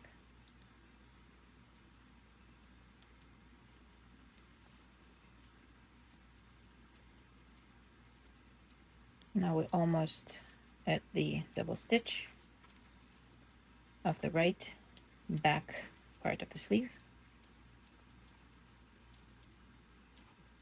Here we go. Work the double stitch. Work next whatever it is, the amount of stitches that you need for your next turn. Mine marked. Turn work. Work to the left sleeve, double stitch. So the short row work is just getting to the double stitch, working double stitch, getting to the next turn, turn work, create double stitch, and keep going like that. So I'm going to the left side, to the double stitch, working it, and I will keep working like that until I'm done with all of the short rows for the sleeve. And this is the back part of Nubia sweater. So I'll end up here, work these stitches, turn, and keep working like that, and follow the pattern. I'll be back. Checking in and moving on. The front side of the Nubia sweater, the back side of the Nubia sweater. I have worked all of the short rows. I switched to work on this part of the pattern, but let me tell you what happened here. So because we slipped stitches up to this point and then worked the first row on the right side, and then the wrong side, we started shaping this part, then moved back here, started shaping this part, and after that I was still shaping the sleeves with the short rows. You will see it here when it's washed. Let me, for now, position it the right way. So the shoulder drop was shaped here. From here on, the sleeve was, the curve was shaped to remove extra fabric from the underarm. The last row that I worked was here.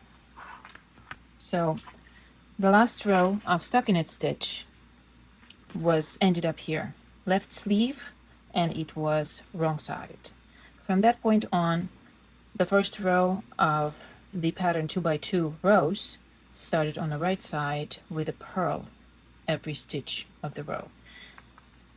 When do you know that you are at the point when you need to switch to work the 2x2 rows? To purl, to knit this little pattern.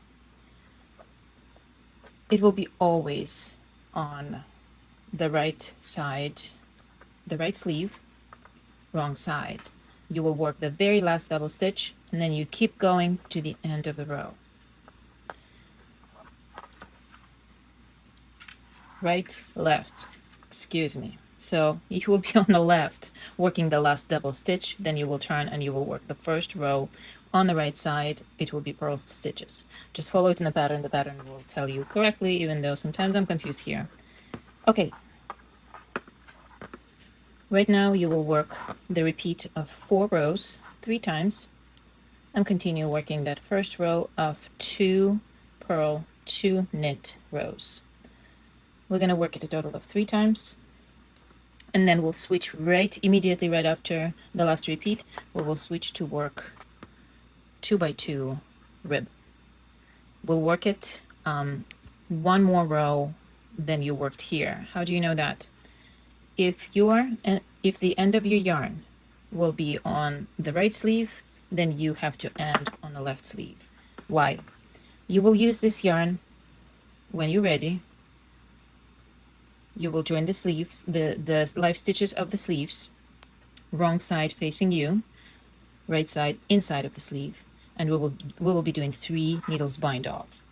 I will guide you through how to make the sleeve shorter, the body wider, or vice versa from that point on. But for now, all you need is just follow the same instructions as we just did for this side.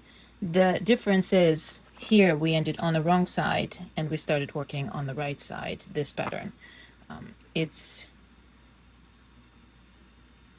did we? We did.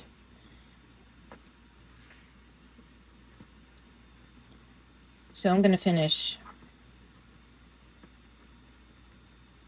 working the first row of 4-row repeat for 2 rows purled, 2 rows knit pattern.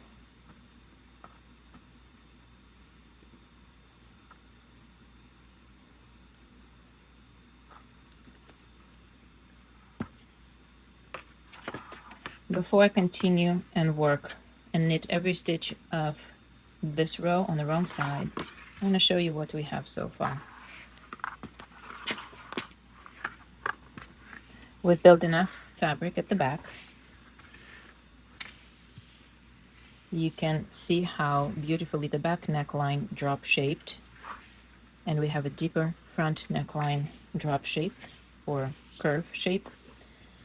This, don't worry about this, because of the rows and the stitches, it will have slightly more fabric here right now. Once it's all blocked and we'll hug the shoulders, that's what we need. We need it to go more straight, so it will fit the shoulders nicely. And this is the front. And we work the sleeves. So after all of this done, and the sleeves at underarm joined with the 3 needle bind off, we'll work the body in around to the very bottom, and there's color work to follow. I will show you that later. For now, follow the same instructions.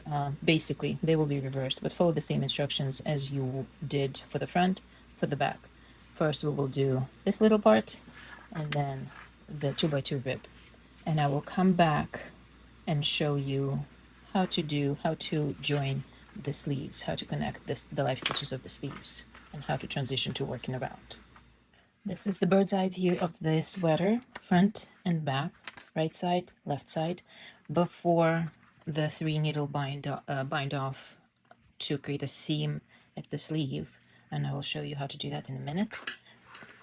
Once it's all joined, we'll continue work with the body.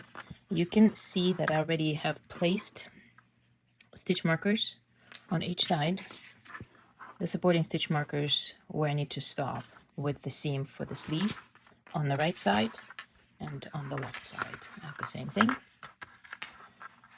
It doesn't matter which side you will start on. I have a little piece of yarn on the left side. The instructions for the sweater will ask you to do that. And then on the right side, I still have the working yarn attached. So that's where my beginning of the round for the body will start, right side at the seam. What you need to do for the 3 needle bind off is fold the sleeve right side on the inside, wrong side on the outside.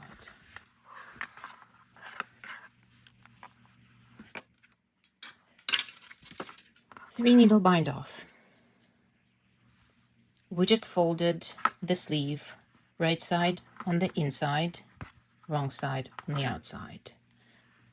We have a long enough length of yarn to do the 3 needle bind off, and we will stop right here, and I will show you how to join the very last stitch to the body.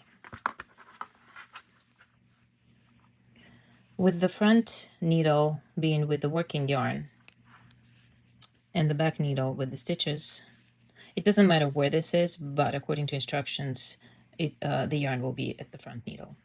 But if you're using this tutorial as a little tutorial for the 3 needle bind off, it doesn't really matter where the yarn is, at the back or at the front.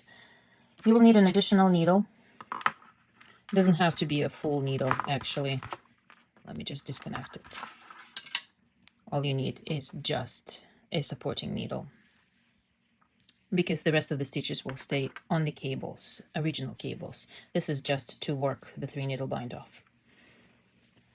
And we'll start with the first stitch on the front needle, back needle. What you need to do is insert the supporting needle into the first stitch on the front needle and knitwise, and into the first stitch on the back needle knitwise, and knit those 2 stitches together, slipping them off the needle. And you continue working like that, but with the next stitch you will slip the stitch over the next stitch that will be on the supporting needle or on the right needle. Again, we will start, you can do either purl or knit, it doesn't really matter which way you choose to close your stitches. It will create a beautiful seam. You can do it in the pattern, you can just simply bind it off in a stockinette stitch or all knit stitches, or bind off in purl stitches. So again, my stitches are turned, some of them. If I would position them the right way, they would be positioned this way, both of them, with the right side of the stitch or the right hand of the stitch in front of the needle, not at the back. Insert the right hand needle knitwise into the first stitch on the first needle, left needle. Insert it at the same time into the stitch, the first stitch on the back left needle, and then knit 2 together. In a second I will show you the alternative to this. And then I just use either back or front, just the back needle, left needle is easier to use to slip the second stitch on the right needle over the first stitch. And now you completed the first repeat. If you prefer to do it this way, you can slip the first stitch off the right needle onto the back needle. I would do it purlwise, and then insert the needle, the right needle, into 2 stitches on the back left needle, knit it together, slip the second stitch on the right needle over the first, and we started to create a seam. I'll show you in a few stitches what it looks like on the right side. We're working on the wrong side, so the seam itself would be on the wrong side. I'll show you this again. Slip the stitch purlwise, place it on the back needle. Either you will do it this way, insert the right hand needle into the 2 stitches on the back left needle. It really doesn't matter here, doesn't affect much of anything.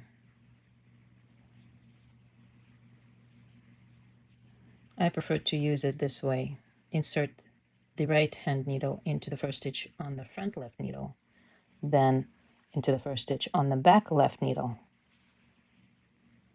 knit 2 together, slip, and then slip the second stitch, if you're counting from the tip of the right needle, over the first stitch on the right needle. And we'll keep working this way, whichever way you prefer to. Grab onto the stitches on the left needles and slip them off.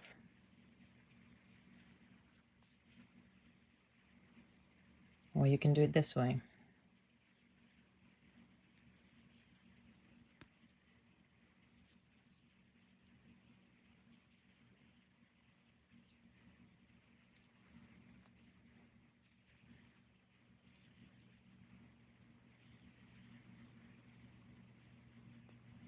Alternatively, you can place it on the front needle, both stitches, but it will be a little bit awkward. So I suggest you use either or method that I just showed. What's going to happen is, I'll show you when we come to the stitch marker what is happening, but this is what it looks like. We're joining stitches and we're creating a beautiful seam right here. And I'll come back and I'll show it to you on the right side. To be absolutely exact, I would bind off stitches, purl 2, knit 2, the way the pattern goes here. But for the seam, again, sometimes it just doesn't matter. So if you were to purl here,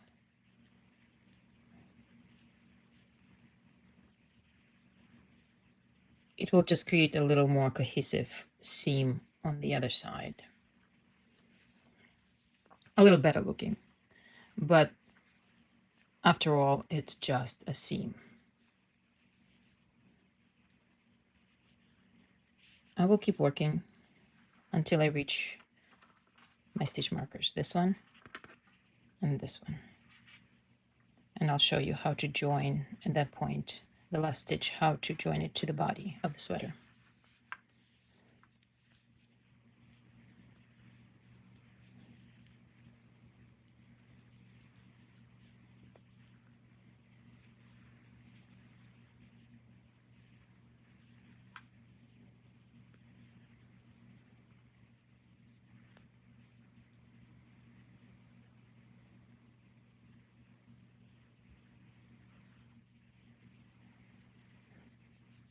You can work in pattern. When you work in pattern, this is what's going to happen. You will purl 2 stitches together, and you will slip the second stitch in the right needle over the left needle. I'm just showing you the possibilities. And it does create a little better connection at the seam.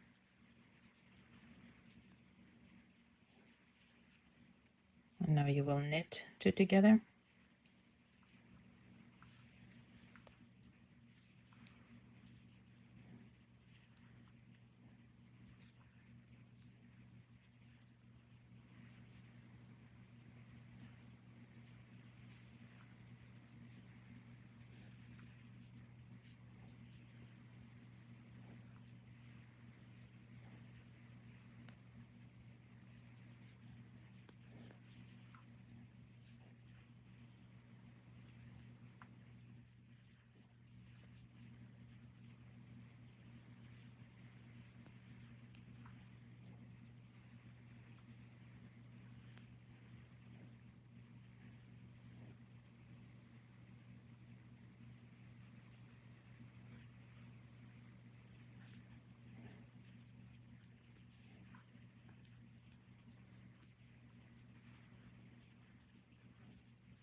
So this will be straight if you just keep knitting 2 together and slipping the stitch. This you will see is a little curved, repeating the pattern. But if you turn it to the right side, you will see that there's a slight difference here versus here. These stitches just joined better, knitwise, purlwise. This is just a straight seam. So whatever you choose, just use one method. It's going to be a seam under your sleeve. So whatever your preference is, this is the difference. Plain knit 2 together or purl 2 together, this is working in pattern. Purl 2 together, knit 2 together. Actually, vice versa. This was knit 2 together, purl 2 together, knit 2 together because we're working on the other side. But this is what it looks like. I'll just keep knitting 2 together until I reach my stitch markers, and I'll show you what happens when I'm here. I'm almost at the stitch markers, and I am going to bind off the last 2 stitches.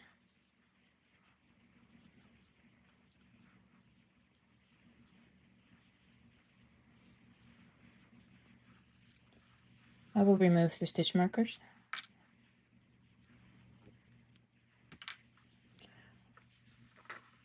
This is written in a pattern, What you need to do now is slip this stitch over the first stitch on the front left needle. You're just slipping it over. So if you transfer to the right needle, the first stitch of the left needle, slip the second stitch on the right needle over the first, and place this stitch back on the front left needle. You will not need, I will cut it shorter, the length of yarn here. Actually, I will leave it here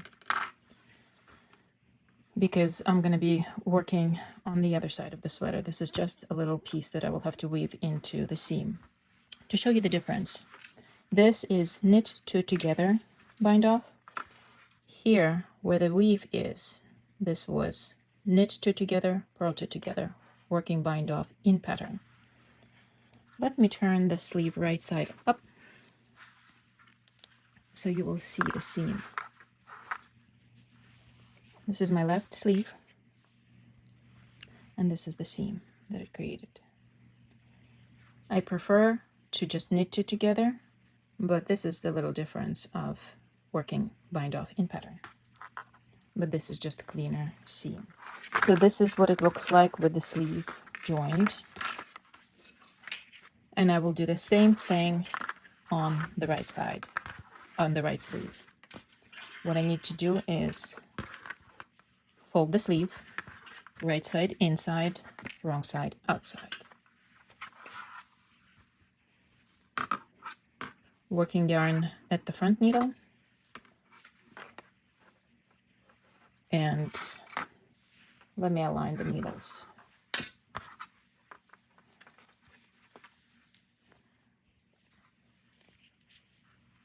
I will need again a supporting needle to do the bind off, and this is how I prefer to do it. Insert the supporting needle or right side needle or right hand needle into the first stitch on the left front needle, then into the first stitch on the left back needle, knit two together, slip stitches, and keep repeating that, knitting two together, slipping them off the left needles, slipping the second stitch over the first stitch if you count stitches from the tip of the right needle. This is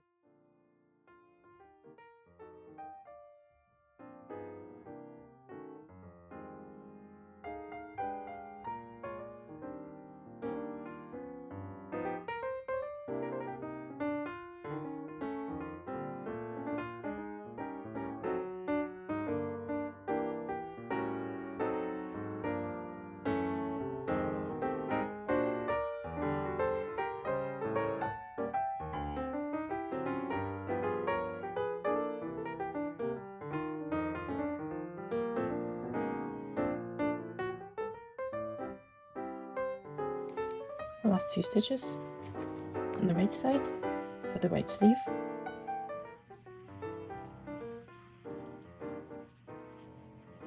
Before I join to working around, and I'll show you how to hide or avoid the little gaps at the sleeve join.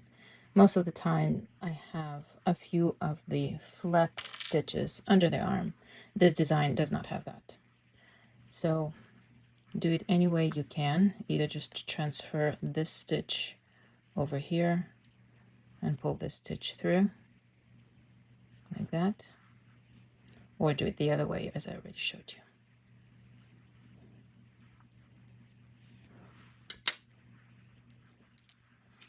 Okay, so let me turn this sleeve right side up. We'll invert the sleeve. We just join the sleeves, right sleeve, left sleeve, a little piece of the yarn. Let me break that. I won't need that big of a piece. I separated and break different yarns, so the end is a little frayed. Okay, I will switch to work with a shorter cable in a little bit, but for now, and I will remove the stitch markers. I won't need these anymore as a guidance. The only stitch marker I will need is the beginning of the round, probably the one on the side, but that's just for the color pattern if you need that stitch marker and you need that extra guidance. Find the working yarn. It will be the right side of the sweater, underarm. When I will work the full circle, I'll switch to a shorter cable needle. So what I'm going to do here is I will place the beginning of the stitch marker, beginning of the round stitch marker on my right needle and start working the right side of the sweater. To eliminate this gap, so if I were to just knit, it actually looks pretty good right here. But if you do have a little gap there, sometimes it happens, especially if the first stitch not a knit stitch but a purl stitch. For each size is different. So if you have a purl stitch, you probably will have a gap here. What you do is you pick up any stitch underneath it, underneath that stitch. Let's say you will pick up this stitch and you will knit or purl two together. It depends on what your pattern is, and it closes the gap immediately. Keep working to the end of the round, and I will show you what to do when we come here. We'll see if we'll have a gap there or not. Sometimes you do, sometimes you don't. Again, it depends on purl, knit stitches, how loose you knit. There it is. Remove the stitch markers as you come to them, other than beginning of the round marker.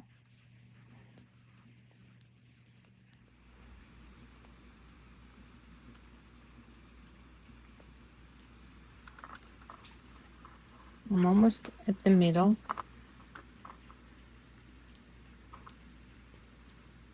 Or I'm almost at the left side.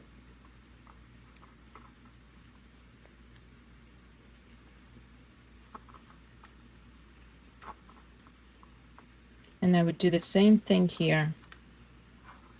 I can just knit the stitch, but see, it's way too long. It will create a gap here. To avoid this,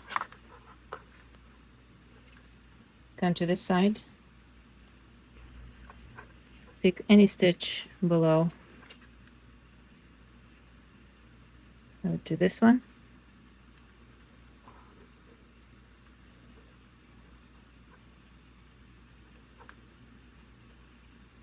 Knit two together, creating a little bit tighter stitch.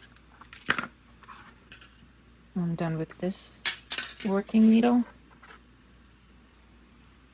Now everything on one cable, all of the work is on one cable. I just have to switch to a shorter cable. I can work with this cable or I can just switch to a shorter one. Your preference. If I were to knit this stitch right now, there will be a gap. Do the same thing here. Pick up a stitch from the seam. This will be a very tight stitch here. Place it on the needle. Knit two together.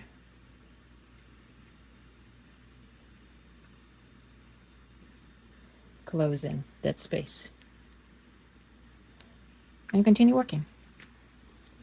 If you would like to, you can place a stitch marker to mark the side of your work for now, just as a reference.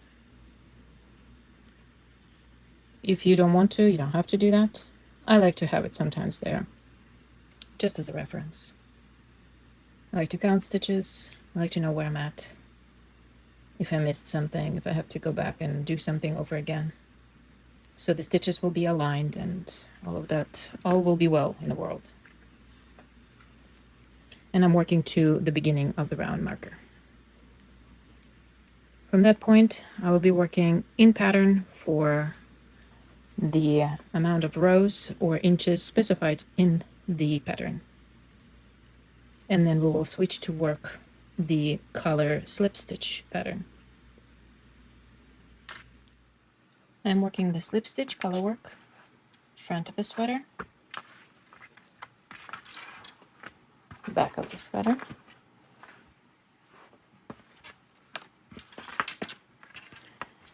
to work the slip stitch color work. Just follow two patterns, two charts in the pattern.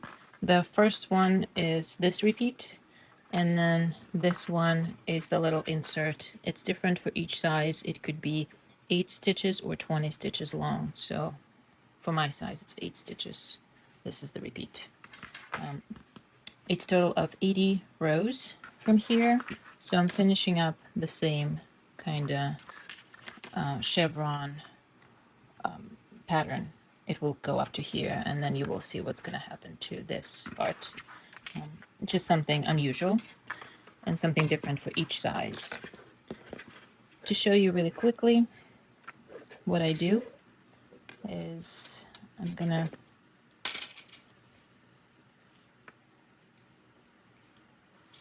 show you some of the work. It's described pretty clearly in a chart, so just follow the chart. Or 2 charts for your size, whatever they are, one main one, and then depends on how many stitches you need an insert for. This is the beginning of the row. What I do is I rotate main yarn and contrasting yarn. So I twist them when I come to them, this way or this way. So right now I need the contrasting, the main color yarn.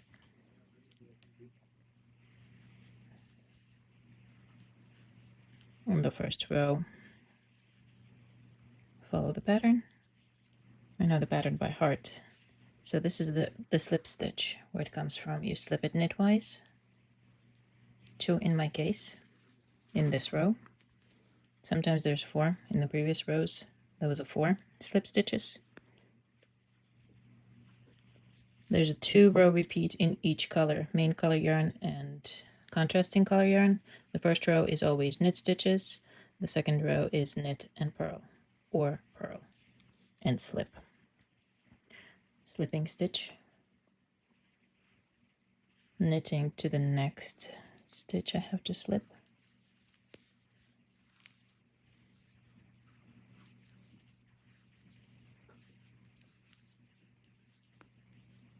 Let me know in the comments below if you would like a tutorial on pattern itself for the future patterns.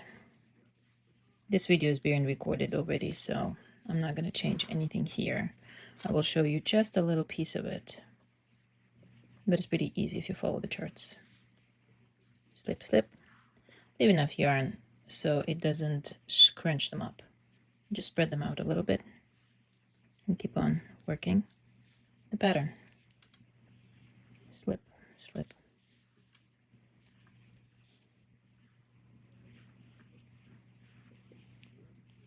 Work to the next slip stitch.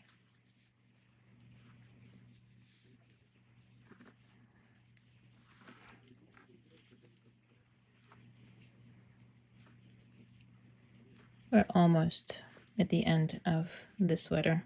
Just a home stretch from this point. There you go. Perfect. Nubia sweater is almost finished. All of the ends have been weaved in. The little pearls knitting tag, signed, attached. This sleeve is done. I will show you how to do this sleeve. I work with, you can do it with any method you would like. If you have the little short cable needles, you can do it this way.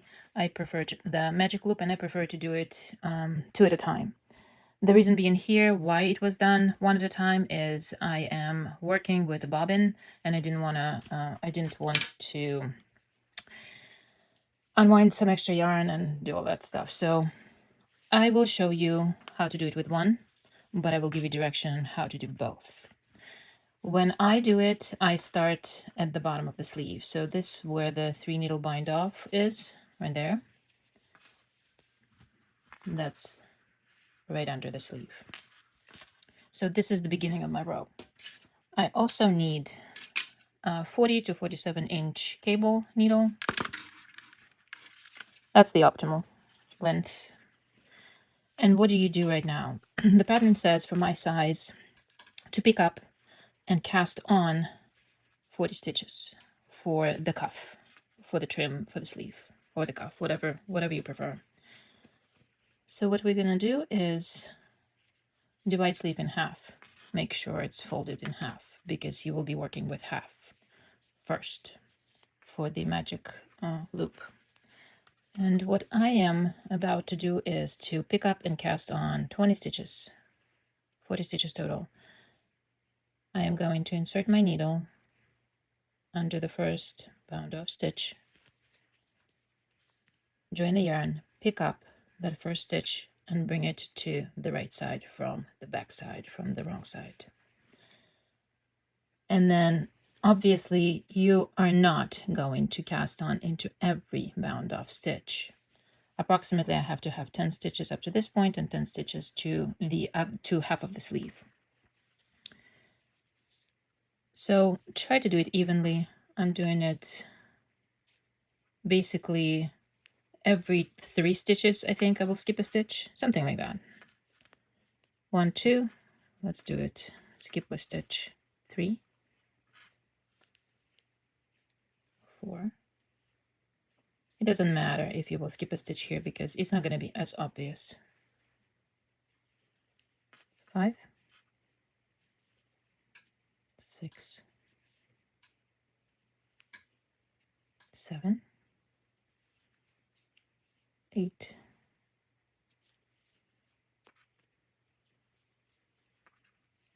9, 10, something like that.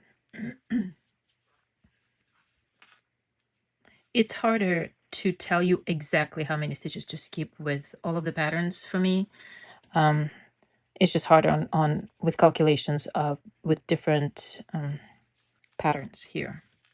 So just try to do it evenly. 1,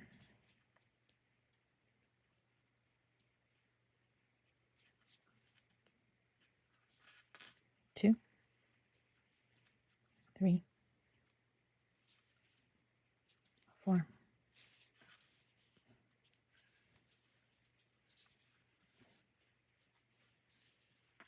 5, 6, 7.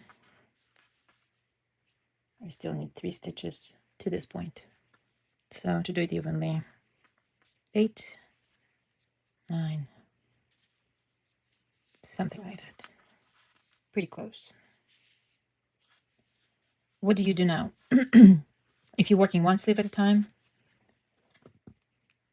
what we will do, and I will show you that in a second, you need to slide the needle so this needle will be here and you will work with this needle. I can't name them right or left because at this point they're just front and back, I guess. But when will we turn the sleeve, this will be front. So just slide from the left needle onto the right needle, all of the stitches, free the cable. If you work 2 sleeves at the same time, what you do right now is you position this sleeve the same way, meaning if we started here with the seam, with the 3 needle bind off seam, we'll start at the same spot on this sleeve, and you would pick up 20 stitches here onto the same cable. So if I were to do 2 sleeves at the same time, I would keep going. I would stop here, I would join the next yarn, new yarn, and I would pick up the same way 20 stitches here, and then at that point when I'm done with 20 stitches I would slide the left needle, I would slide the cable through, and I would put all of the stitches on the right needle, including this sleeve. So imagine you would have both at the same time here, and then you would turn your work with 2 sleeves. I'm showing you with 1, but imagine it will be the same, absolutely the same thing. You would pick up 20 more stitches with this cable length just hanging off there. You need that free cable there. You will pick up 20 more stitches on the second sleeve. Then you would pick up this yarn from this sleeve, and you will pick up and cast on 20 more stitches here. So you will have 40 stitches on that sleeve here on the same cable, and 40 stitches on this. And the sleeves are folded in half, separated in half stitches. So 20 more stitches I need to pick up.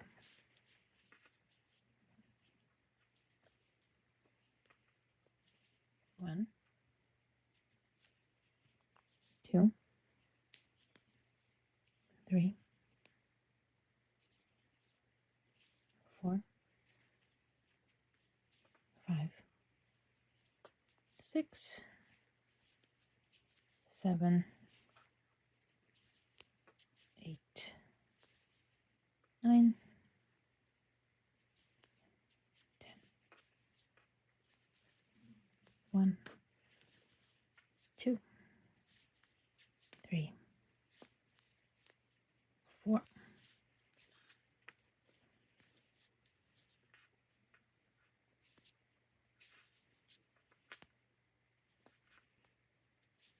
5, 6, 7,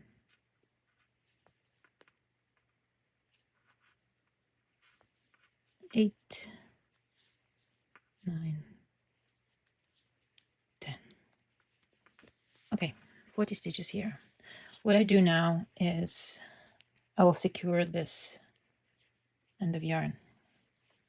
Just tie it with a working yarn. Just tie a knot. And then you will weave it in at the end of work, just like I did here. Everything is weaved in. Actually, it's weaved in right here. And right here. So we're at the beginning of the row of the round.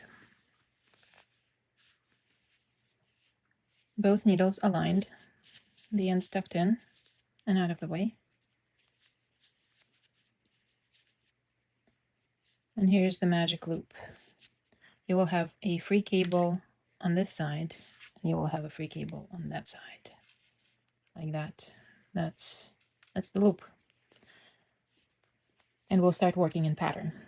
The pattern of the sweater reads that you will have to knit the first stitch, then purl 2 stitches.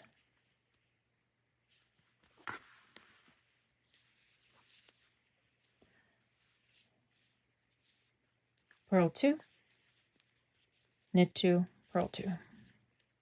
Keep working in 2x2 rib, but we started with 1 to make it symmetrical. Knit, purl. I don't purl this way, so for me it's just harder to do. I can do it, I prefer not to. This is the way I do it. Fast and easy.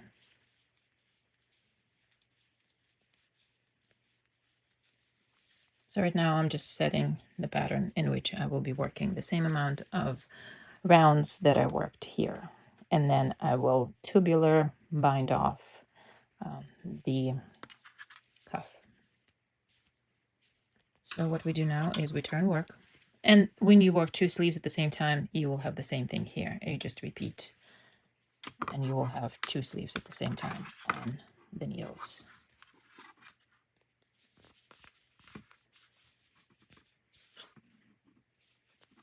Create the loop. Loop here, loop here. I only have to knit 1 here because I ended with 1 knit stitch here. Continue working in pattern.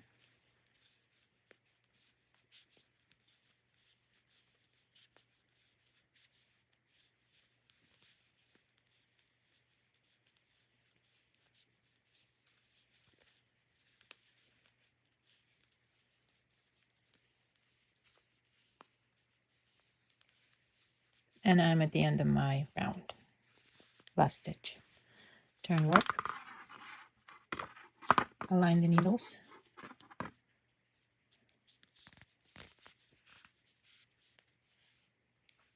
And continue working like that for the number of inches specified or rounds. There you go. Prepping to work on my second round.